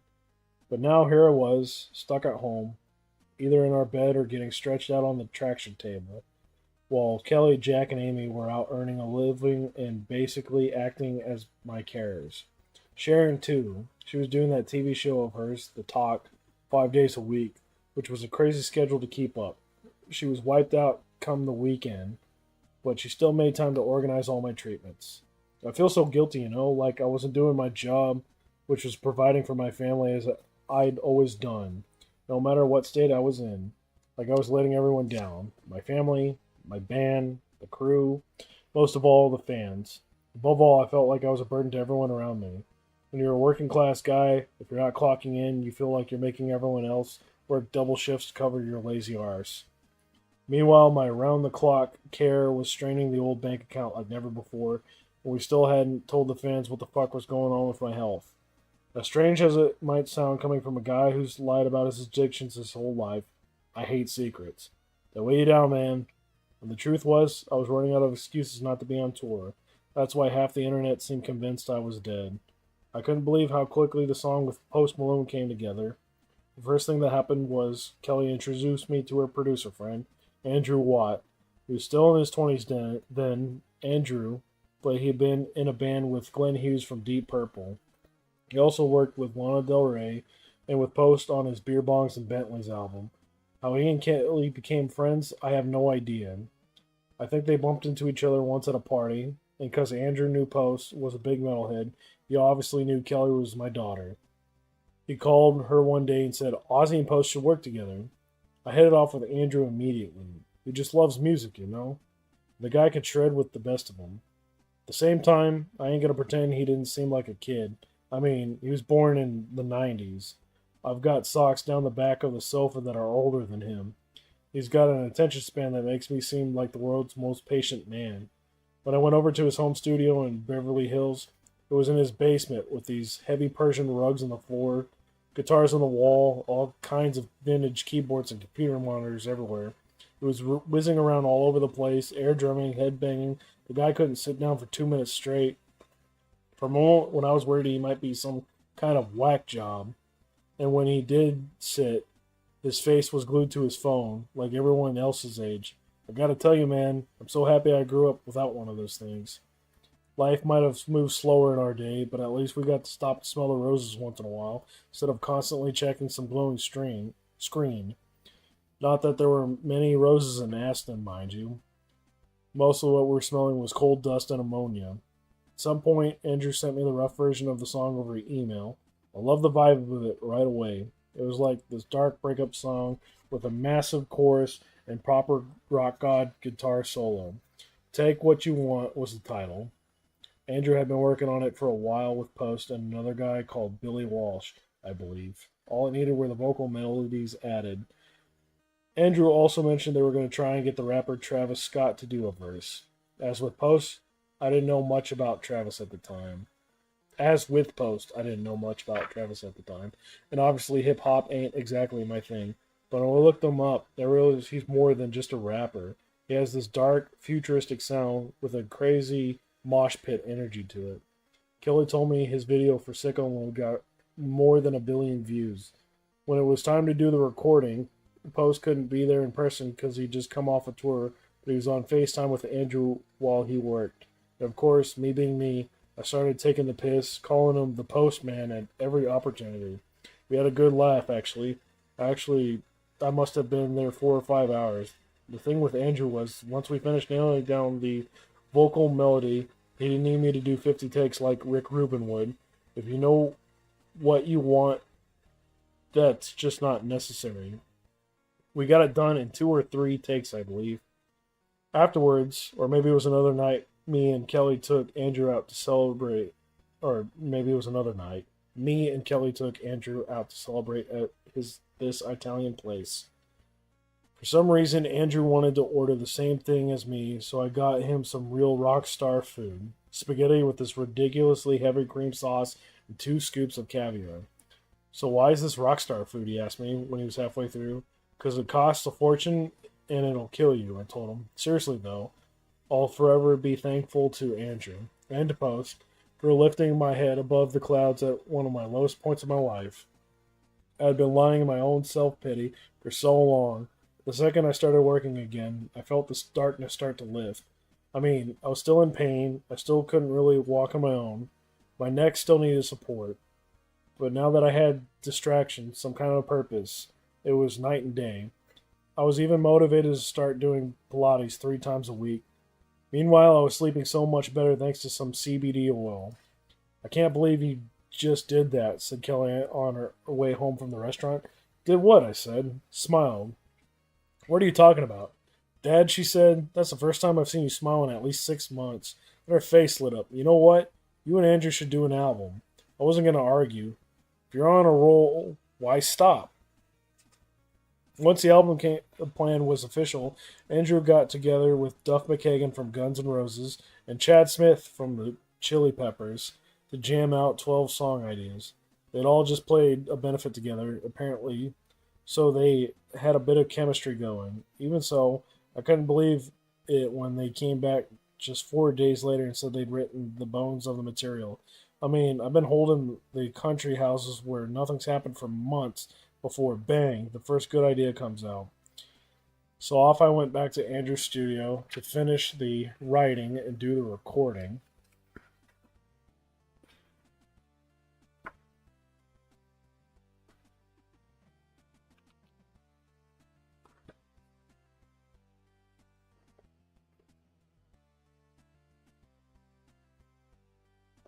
We were there for about 3 weeks. because I had to sit most of the time. Andrew bought me this fabulous crushed velvet wingback chair with a psychedelic flowers pattern on it. In return, I brought along my old ARP 2600 synth, the same one we used on Sabbath's albums Volume 4 and Sabotage. The thing about the size of a semi detached house with all these patch cables coming out of it, and it's got an original Black Sabbath sticker on the back. I have no idea how the little fuck it works. I don't even know how it worked in the 70s. I was on acid every time I played it. I'd honestly never felt so excited about making a record since Blizzard of Oz. Andrew really understood that balance of heaviness and melody I was going for. He called it Evil Beatles, and the crazy thing is, after our first day in the studio before we had any song titles, lyrics, or even finished music, me and Andrew both went away and jotted down some ideas for concepts while we were at home. When we came back into the studio the next day, I'd written down the line, "I'm just an ordinary man," while Andrew had written down, "I don't want to die an ordinary man." Talk about a song that was meant to be. We started working on it more.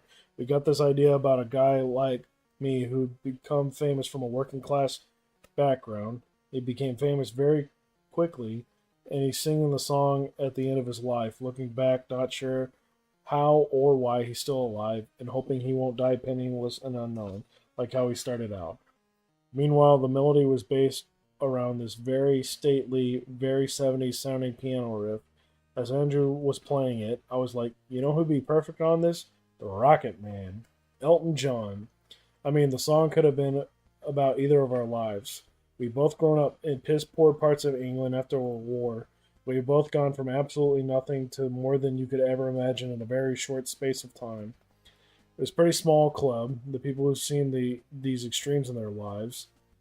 When I mentioned it to Sharon, she just said, "Why don't you ask him?" A few days later, Elton was in studio in Atlanta with Andrew. Slash was doing the guitar solo, and I was pinching myself.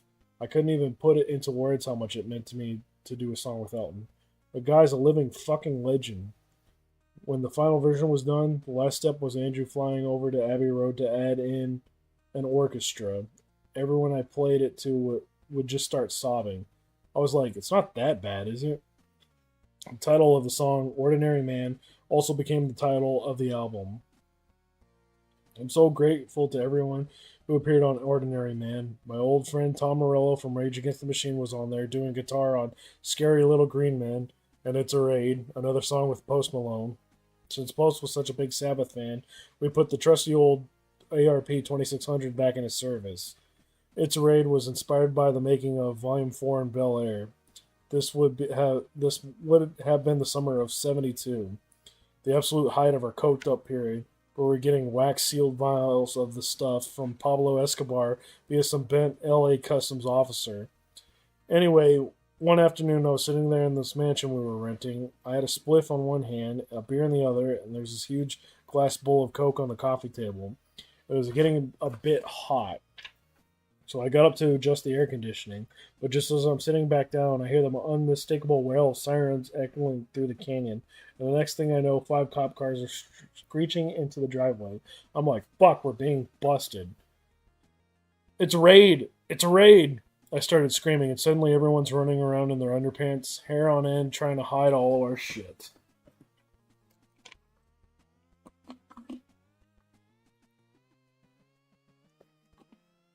Tony legs it upstairs. Bill and Geezer bolt out the back door, and me and this roadie grab the bowl of Coke and lock ourselves up in the downstairs bog.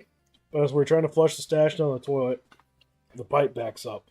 The only thing we got to do is get down on all fours and snort the evidence. Meanwhile, the cops are banging on the door, screaming at us to open up. A few moments later, the maid answers, and I hear this officer say, "Is everything okay, ma'am?" Someone pressed the emergency call button. At this point, my nose was bleeding and my eyeballs were throbbing so hard I thought we were going to pop. But when I heard the words emergency call button, I froze. Suddenly I knew exactly what had happened. Instead of adjusting the air conditioning, but I had accidentally hit the panic button on the wall, which had automatically called the cops. They thought we were in the middle of a robbery or something. I remember standing there frozen, my face a mask of white powder like the roadies, until I heard the officer apologize to the maid for disturbing her, followed by the sound of cop cars leaving. How much of Coke we got through, I have no idea, but I didn't sleep for what felt like a year. It was an education. being made in the studio. Even compared with what we made 13 back in 12, holy shit, it was completely different. Everything's done on this one app now, Pro Tools. It's wham bam, thank you, ma'am. It's McDonald's music. I saw Andrew do things in a few seconds that would have taken Sabbath 3 years, £1,000,000, and a pound of cocaine to do. And even then, we probably wouldn't have gotten it done because we would have been too busy fucking around trying to spray paint each other's dicks blue or whatever. It made me think back to all those other times I've been in the studio over the years. What I'd done right, what I'd fucked up, what I'd do again if I could. The days I made the fastest Blizzard of the albums I made the fastest, Blizzard of Oz and Diary of a Madman were also my best, I think. Bark of the Moon was also okay, gave me a couple of hits. The thing I remember most about Bark of the Moon, though, was being in training for the tour. It was running every day, getting fit, eating better, not drinking so much. It was fun being a health freak for a while, and then I look back at the shapes of those shows. I was in amazing shape. The first 3 or 4 gigs, anyway. The problem is you can't keep that up, or at least I can't. I'll set myself a goal, then I'll reach it, and then I'll be like, okay, what do I do now? In the case of Bark of the Moon, the answer was get shit faced and eat pizza, which was exactly what I did. By the end of the tour, I was in Betty Ford. There's a limit to how quickly you can work in the studio, of course. Go too fast and you'll fuck it up. I learned that lesson the hard way with SATO on Diary of a Madman. I was being lazy the day we recorded SATO, which I'll refer as Sato. I can't remember why I was so desperate to get out of the studio. I probably just wanted to get back to the Plow, a cozy old English pub around the corner. So I did a couple of takes and called it a day, even though I was singing a bit behind the riff. What I didn't realize, of course, is when you do a half-arse take like that, every time you hear the song for the rest of your life, you're going to say to yourself, fuck, I could have done a better job of that, which is very much the case with Sato. I wince every time it comes on. Ever since, I've always been very conscious not to leave the studio too quickly when I'm making an album. I'll say to the producer, I'm here, I ain't going anywhere, I'll keep doing this until you tell me you've got it. That said, sometimes the vocal ain't the problem. Sometimes no matter how many hours you spend in the booth, it won't make any difference. I feel that way about The Ultimate Sin, which had Shot in the Dark on it. Ron Nevison produced that right after he'd done Heart's comeback album. It could have been a good record too, but it just didn't have any personality. It wasn't meaty enough. Every track had that same late 80s treatment. It needed more imagination. Also felt like Ron was producing it between other artists. The one good thing about it was Jake E. Lee, who played some great guitar on there. He also did well commercially, or so I'm told, but to me it's hands down the worst album I ever made. As for the most difficult album, or the most irritating, that was Osmosis. It was the follow-up to No More Tears, which had come out in '91 and became a huge hit. So there was a lot of pressure to live up to that. It was also my coming out of retirement album, which added to the importance of making sure it didn't go down like a wet turd. The producer was Micheal Beinhorn, who was also known at the time for his work with Chili Peppers and Soundgarden. It was like working with a torturer. I remember he had this line of mics, and he'd say, okay, Ozzy, sing in that one, then that one, then that one, for every line of every song. That would have been at Electric Lady Studios in Greenwich Village, then up at Beersville in Woodstock. The demands the guy would make were unbelievable. At the very end of a day's work, he'd convince you to do 10 more takes. Then he'd go, you know what, your voice sounds tired. Let's try again tomorrow. You already knew that the next day he'd be like, Ozzy, your voice doesn't sound the same as it did yesterday. We need to start over. By the end of it, I was ready to retire again. To be fair, I do like Osmosis. Geezer was on there playing bass. The only time he ever appeared on any of my solo albums, I'm pretty sure. And it's got See You on the Other Side on it, with lyrics written by Lemmy. It did well too, selling a few million copies, which was which was just as well, because there came a point during the recording, no kidding, where it nearly killed me. The problem was I'd been sipping neat vodka to get through Beinhorn's torture sessions, and as they dragged on, I was getting through more and more of the stuff, maybe a bottle a day. Then, once I got back to my hotel, I was staying in my usual haunt, the Peninsula in Midtown. I was getting stuck into this bottle of pure liquid codeine. I'd scammed off an ear, nose, and throat doctor.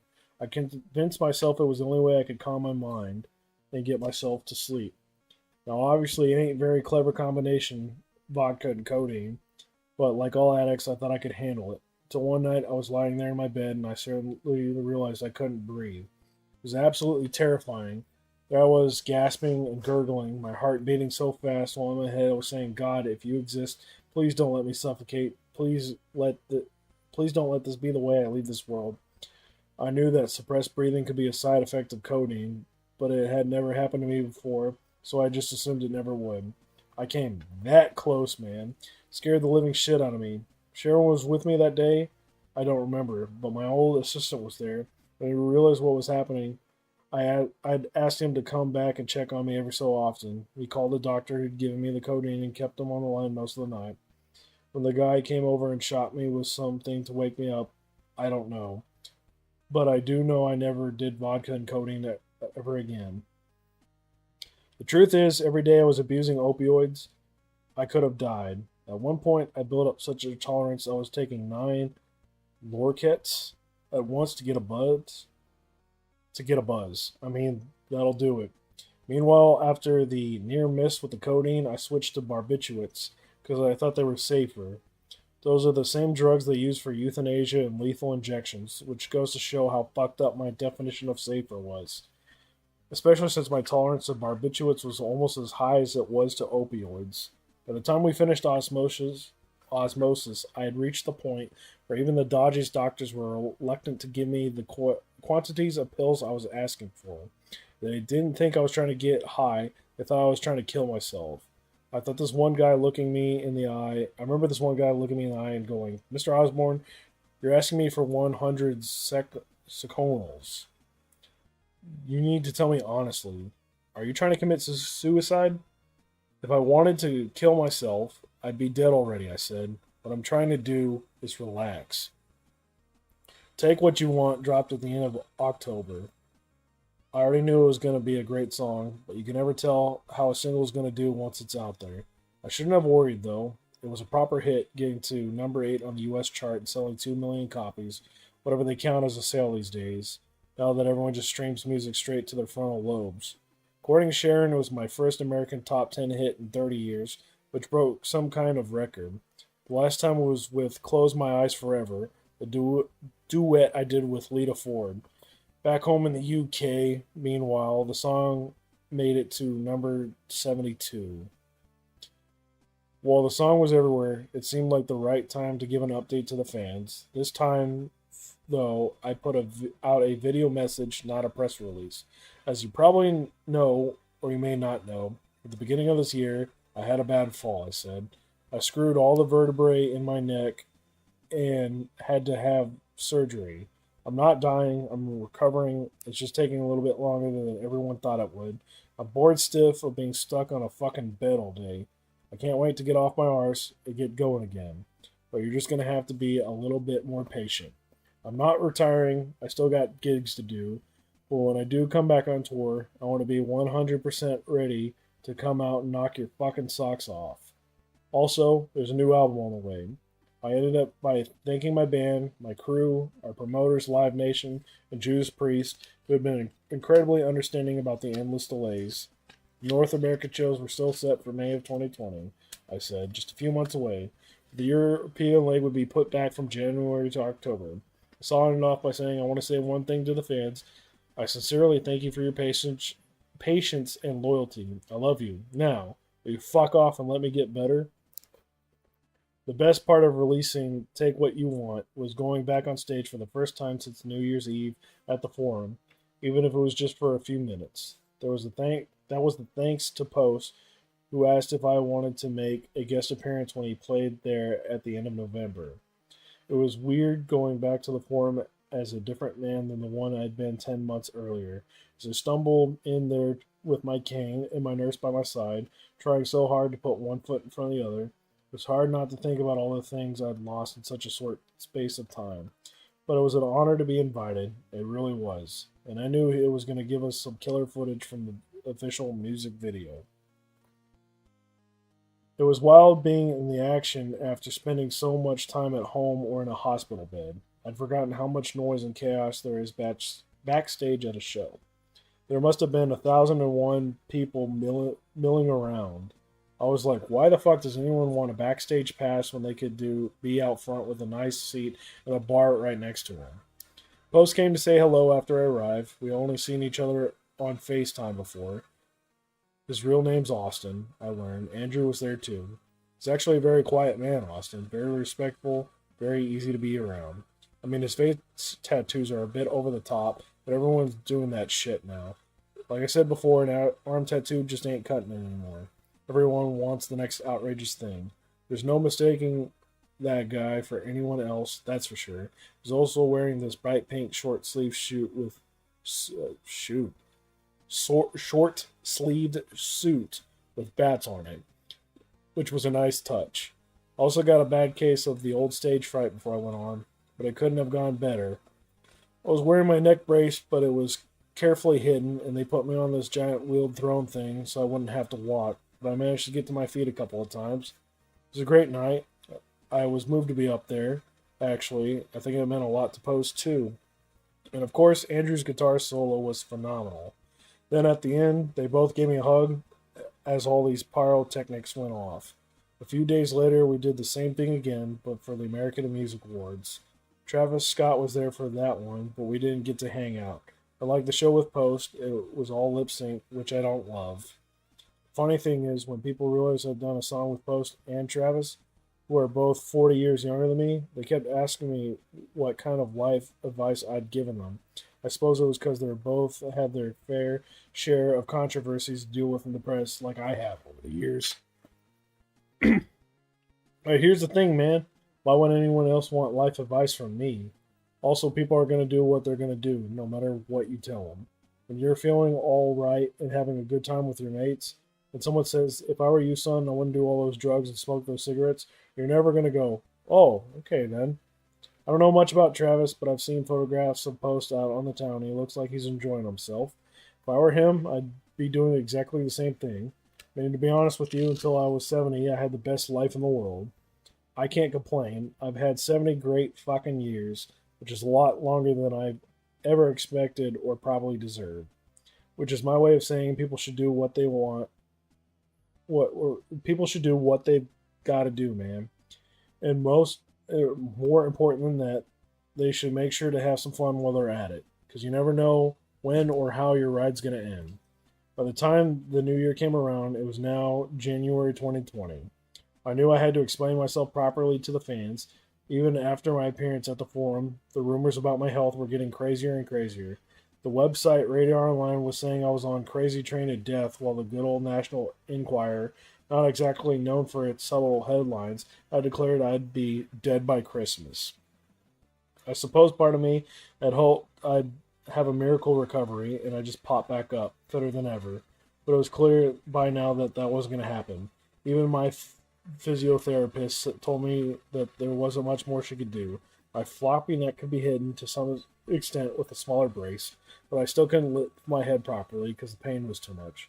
There was no hiding the fact I could barely walk more than a couple of steps, especially not since I'd be going to the Grammys with Sharon to announce one of the winners, then promoting Ordinary Men when it came out a month later. The launch campaign would include a party at the Rainbow Bar and Grill on Sunset Strip, then a signing at Amoeba Records, the massive record shop on Hollywood Boulevard. It was time to come clean, or cleanish anyway, so I didn't want to get into the details of my failed stage dive onto the bed in the middle of the night. I suppose another thing I wanted to get on the record was that I have Parkinson's disease. Although I had talked about having Parkinsonian syndrome before, a lot of people still didn't know. They just assumed the way I would walk the talk was all down to the booze and drugs, which was fair enough, I suppose, but it wasn't the truth. And there were times when people thought I was fucked up or half senile when I wasn't.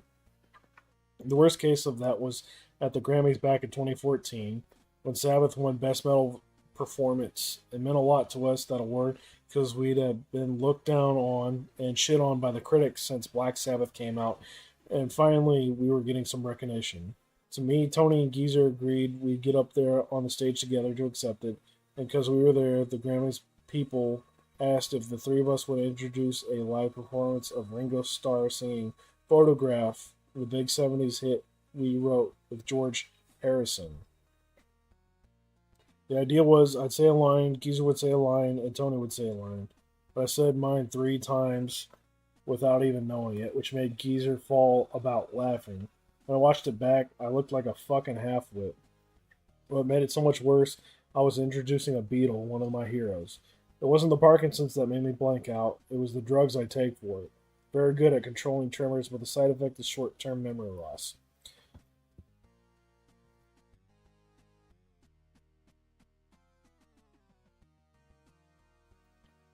When I was up there on stage, I ain't kidding, I had no idea what Geezer was laughing about. If you look closely, you can see this moment of total confusion on my face. That's what happens. I'll forget what I'm saying when I'm halfway through saying it. It makes me seem like I'm nuts, which, okay, I am, but not in that way. I was so embarrassed to come off stage and pissed off too because I knew it was going to happen. I said to Sharon before I went up there, I can't make speeches anymore. I can't do this. And she went, of course you can. It's only one line. You'll be fine. And I think she was expecting me to go ballistic when it was over. But I didn't say a word. The clip went viral and the next day spoke for itself, you know? And she must have got the message because she never tried to convince me to make a speech again. Anyway, it had now been 6 years since the fuck up, and because I was going back to the Grammys, Sharon thought we should make the announcement about my health a few days before. So the two of us went to the set of Good Morning America in New York Times Square to be interviewed by Robin Roberts about my spine problems and my dodgy Part 2 gene. A year ago this month, I was in a shocking state, I told Robin once the cameras were rolling. I had a bad fall.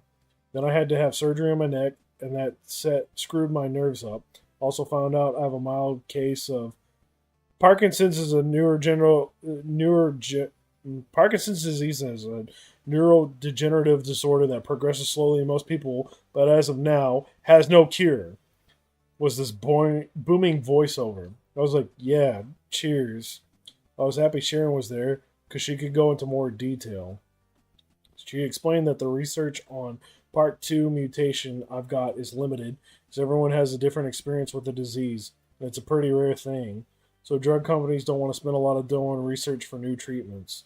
There are also so many different types of Parkinson's, she said. It's not a death sentence by any stretch of the imagination, but it does affect certain nerves in your body, and it's like you have a good day, and then a really bad day. With that, she suddenly welled up and got emotional. Ozzy loves to perform, she said. It's the air that he breathes, and this is the longest that he's been from home. And it's time for him to get back on the road, because he's driving me mad. That part made her laugh at least. He needs to get out now, she said. He really does. We don't always agree, my wife and I, but believe you me, we did on that. The day of the Grammys started with some seriously fucked up news. A helicopter carrying the basketball player Kobe Bryant had crashed in the hills near my old house in Hidden Hills. 9 people were missing, including Kobe's 13-year-old daughter. The helicopter had come down in a thick fog, setting half the mountain on fire. The only way the rescue crew could get to the wreckage was to hike there, or so the local news was saying. Later on, the LA Fire Department said no survivors had been found. So sad, man. Kobe was like the face of LA because he'd been the star player of the LA Lakers for so long, the whole city was in shock. Even today, whenever a police chopper goes over my house, the first thing I think of is Kobe. By the time we got down to the Staples Centers about 4 o'clock for the red carpet, the crash was all anyone was talking about. It's crazy that it had happened just a few hours before. Even crazier, the Staples Center, or Crypto.com Arena as it is now, was where Kobe had played for more than 20 years. When Alicia Keys started the show by coming out and saying everyone was heartbroken in the house that Kobe built, there wasn't a dry eye in the house. Meanwhile, quite a few people wore his number 24 jersey when they got up on stage. But then the ceremony went from sad to weird. Me and Sharon had been asked to announce the winner of the Best Rap Song Performance. Why the fuck they give us that category? I have no idea. Maybe because I had just done the song with Posted Travis Scott, or maybe they just wanted to hear Sharon read out all those rappers' names in a very prim and proper English accent. All I had to do was stand there and not embarrass myself. I hadn't heard most of these nominees. Little Baby, Young Thug, Mustard. I'd heard of winners though. DJ Khaled with John Legend and a rapper called Nipsey Hussle, who had been murdered in LA the previous year, according to Sharon. I was happy to see Legend when he came up on stage. I knew Kelly was friends with him. He sent me a 70th birthday message. The strangest thing was he just kind of blanked us. I was baffled. It turned out he was pissed off with Sharon because she criticized him for rewriting the lyrics to that Dean Martin Christmas song, Baby It's Cold Outside, in the original version, which I'm told was written by the old Tin Pan Alley guy, Frank Lozer. It's a bloke flirting with a girl at the end of the night, trying to get her to stay, and she's playing along with it. But the way Legend had rewritten it, inspired by the whole Me Too thing, the bloke's basically offering to call her an Uber home instead.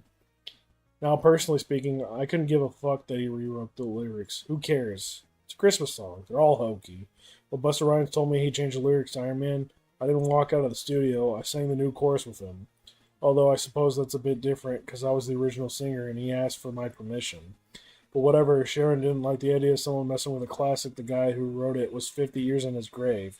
She was entitled to her opinion. She was also on a TV show where her job was to have an opinion. So then I realized Legend was giving us the cold shoulder for that. I was like, seriously? If he had something to say to Sharon, why didn't he have the balls to say it? Thing is, I've been in this game longer than him, and I've seen a lot of people become Mr. Celebrity of the Month, start giving people the deep freezer treatment. But I learned the hard way you should never forget the old rule. Be nice to people on your way up, because you'll meet them again on your way down. When you realize you got a certain... What you realize when you get to a certain age is, every few years, like clockwork, the mood of the planet changes.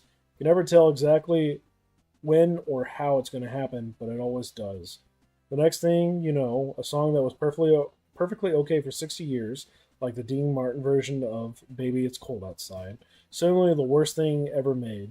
I've got to say, though, I'm glad I'm not young and dating in 2025. It's a different ballgame now. I don't know how people fall in love and get married anymore, to be honest with you. There are so many rules. Gotta be careful with what you say, when you say it, how you say it. And if you hit on anyone, God help you, especially if you're a well-known name. Wrong move and it's game over. One wrong move and it's game over.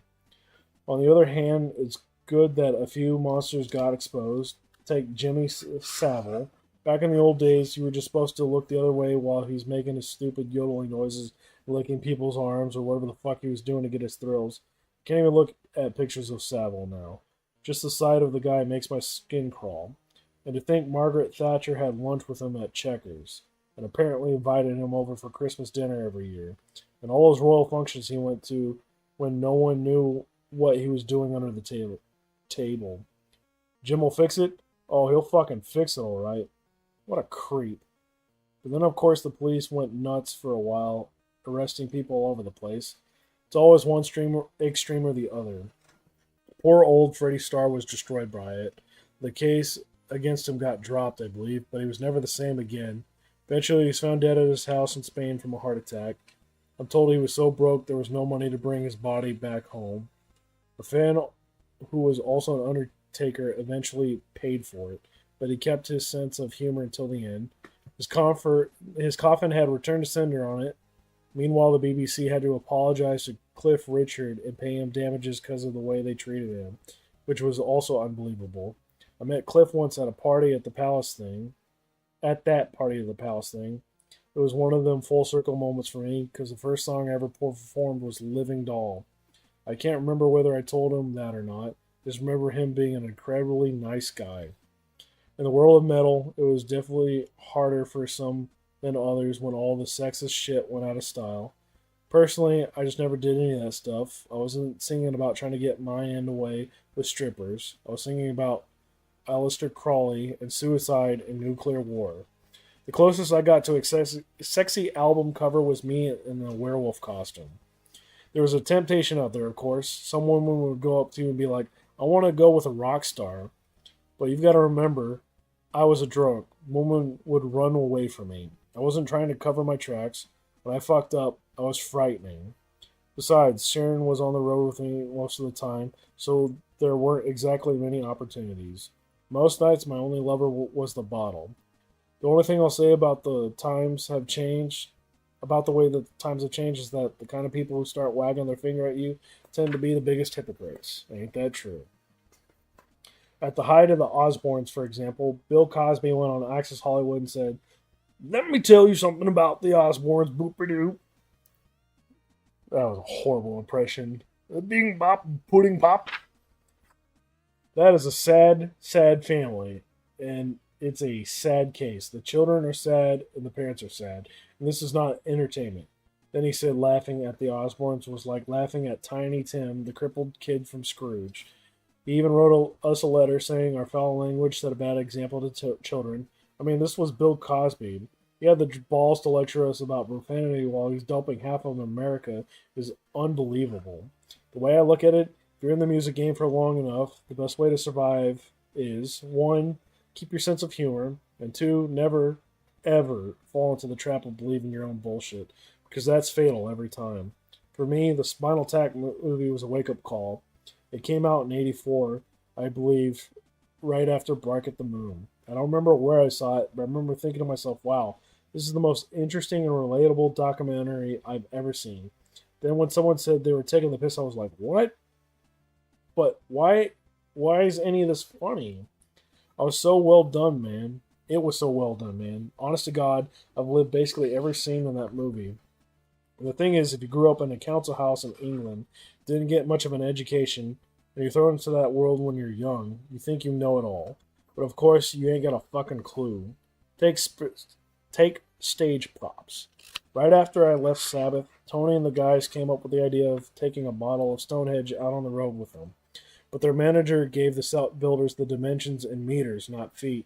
And no one checked because no one had a PhD in building like they do today.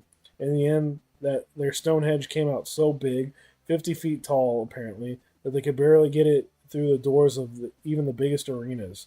Whoever wrote Spinal Tap basically took that story but turned it upside down so that the model Stonehenge in the movie came out in miniature.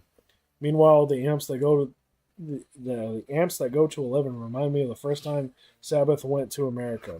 For some reason, we didn't think they'd have PAs like they did in England, so we took about 50 speaker columns with us. We didn't even put them in flight cases. We just checked them in excess baggage. Of course, half of them ended up in the wrong cities, with the other half arrived in New York in lots of very small pieces. Not that it mattered, because we got to the first gig and plugged in our amps. Nothing happened. That's when we realized electricity in America runs at half the voltage that it does in England. We didn't get past the first note before we had to go out and rent a whole new system. Of all the scenes in Spinal Tap, though, the one that really hit home was the Hello Cleveland bit. The bit where the band walks through the maze of tunnels, making wrong turn after wrong turn, hitting dead ends, ending up on a building site, all while trying to find the stage. Believe you me, there's nothing like panic when you realize you've lost some under arena. You're lost under some arena and you're jogging up and down corridors, all sweaty and out of breath, while the crowd's out there wondering if you're even going to show up. I've been there so many times, man. I've also been stuck inside malfunctioning equipment. I've been lost in dry ice. Pretty much every scene in Spinal Tap was just another day at work for me. So yeah, for a lot of us in metal, it took a while to get that joke with Spinal Tap, especially since the whole fake documentary thing was basically new at the time.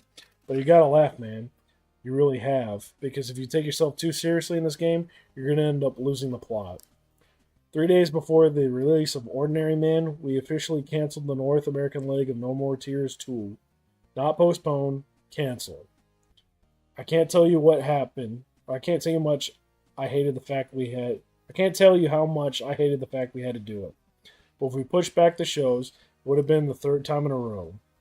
That didn't seem fair to the fans. As much as I didn't want to believe my touring career was over, I didn't want people to feel like they were being strung along. After my guest appearance at post-show and how knackered I was after my night at the Grammys with Sharon, it was obvious I wasn't in any state to be doing a 2-hour gig every night for weeks or months on end. My movement was still too limited. I was still in too much pain. and my physical therapy just didn't seem to be working. There were days it felt like I was getting worse, not better. Whenever I tried to move my head, I still had that horrible feeling I was somehow re-injuring myself, not making the muscles stronger. The way I saw it, the canceled North American dates gave me 8 months, give or take, to get back on track for the European leg of the tour, which was still due to start in October. The fact was, I should have used the break to get the second opinion on my spine. I should have asked for a year earlier. Then, if any corrective surgery was needed, I'd have time to get it done, go through whatever new physical therapy was needed. In the meantime, I could work on managing my Parkinson's. Sharon had booked me into some high-tech clinic in Panama to get stem cell treatment. After that, in April, I've been seeing a professor in Switzerland who invented a kind of immunotherapy for people with the mutated Part2 gene. It would take 6 to 8 weeks, apparently, and involve using an IV drip to flood my system with special antibodies they made in a lab. It was a relief, honestly, to finally have a plan, and although I felt terrible about canceling an entire leg of a tour, at least I wasn't pretending anymore. From here on out, there would be no more secrets about my health. On Instagram, I wrote, I'm so thankful that everyone has been patient because I have had a shit year, but I don't want to start a tour and then cancel shows at the last minute. I'd rather people get a refund now, and when I do the tour down the road, everyone who bought ticket for these shows will be the first ones in line to purchase tickets at that time. Meanwhile, within moments of the statement going out, the support from the fans was just overwhelming. It meant the world to me. It really did. And it made me even more determined to recover by October so I could play the 19 gigs we had planned for Europe, including a night at the O2 in London I've been looking forward to since No More Tours 2 began. I also thought, fuck it, Some Ordinary Man had come out. Since Ordinary Man had come out so well, why not do another one? People say they write the best material when they're unhappy. That had certainly been true for me. The last year had been the unhappiest I had been. An Ordinary Man had been my best album in ages. So when I asked Andrew if he was up for it, he was, and that was it. Deal done. We had so much momentum from the last album, and so many ideas left over for new songs. We just carried on where we left off. The one thing that took me by surprise about the canceled shows was how much the press picked up on it. CNN were breaking news on it. It was all over the BBC back home. Even Variety and the Hollywood Reporter ran stories. And of course, all the music sites were doing stories too, with everyone in their mother weighing in. It was crazy, I mean. As much as it sucked to see Ozzy cancel's tour splashed all over the news, it was good to know people still cared. Meanwhile, it hadn't occurred to me that the guys in Sabbath were totally in the dark about everything until the Good Morning America interview and the news about the tour. Like everyone else, they thought I had just had a bad case of the flu after the New Year's Eve Ozfest, but now they were seeing all the stories about my Parkinson's and my fall at home, not to mention all the canceled gigs, and they're like, what the fuck's going on with Ozzy? So one by one, they reached out. I don't remember the order, but Tony called. Geezer got in touch via the accountant we share in London, although it took a while for his messages to get through. And best of all, I got a text from Bill. It had been years since me and Bill had talked. Almost a decade. The blow up over the third team had been the biggest falling out we'd ever had. It was the greatest feeling in the world, hearing from my old bandmates. Crazy way, I care about those guys more than I care about my own brothers and sisters. Whenever there's trouble, we circle the wagons. After they fired me, we didn't speak for the longest time, but there was a medical emergency in Geezer's family, and suddenly all the arguments were forgotten, and we were there for him, like brothers again. Whenever we think any of us need each other for any reason, we have this camaraderie that just kicks in automatically. None of us gets special treatment. We're all equals in this club, and we're all in it until the end. To be in your 70s and have that kind of unbreakable bond with people you've known since you were a kid, it's a very special thing. I ain't ashamed to say I shed a tear when I spoke to Bill. We may have all got ripped off, Bill, I said, but our lives were forever changed by what we did. I know, Ozzy, I know, he said. We're lucky guys. We can't complain. I love you, I know. I love you, you know, I told him. It went very quiet for a moment on the line. I love you too, Ozzy, you fucking lunatic. It's one of the great things about getting older. Even if you're a working class guy from Aston, you stop being as scared of showing your emotions, because you know that if you wait too long to tell someone how much they mean to you, the chance might never come around again. We talk all the time now, me and Bill, and we tell each other I love you at the end of every call. So ends then by Christmas. We'll continue on with Chapter 10, Bang v. Whimper, tomorrow. Thanks for tuning in. As I said, this procession will proceed tomorrow. So tune in then.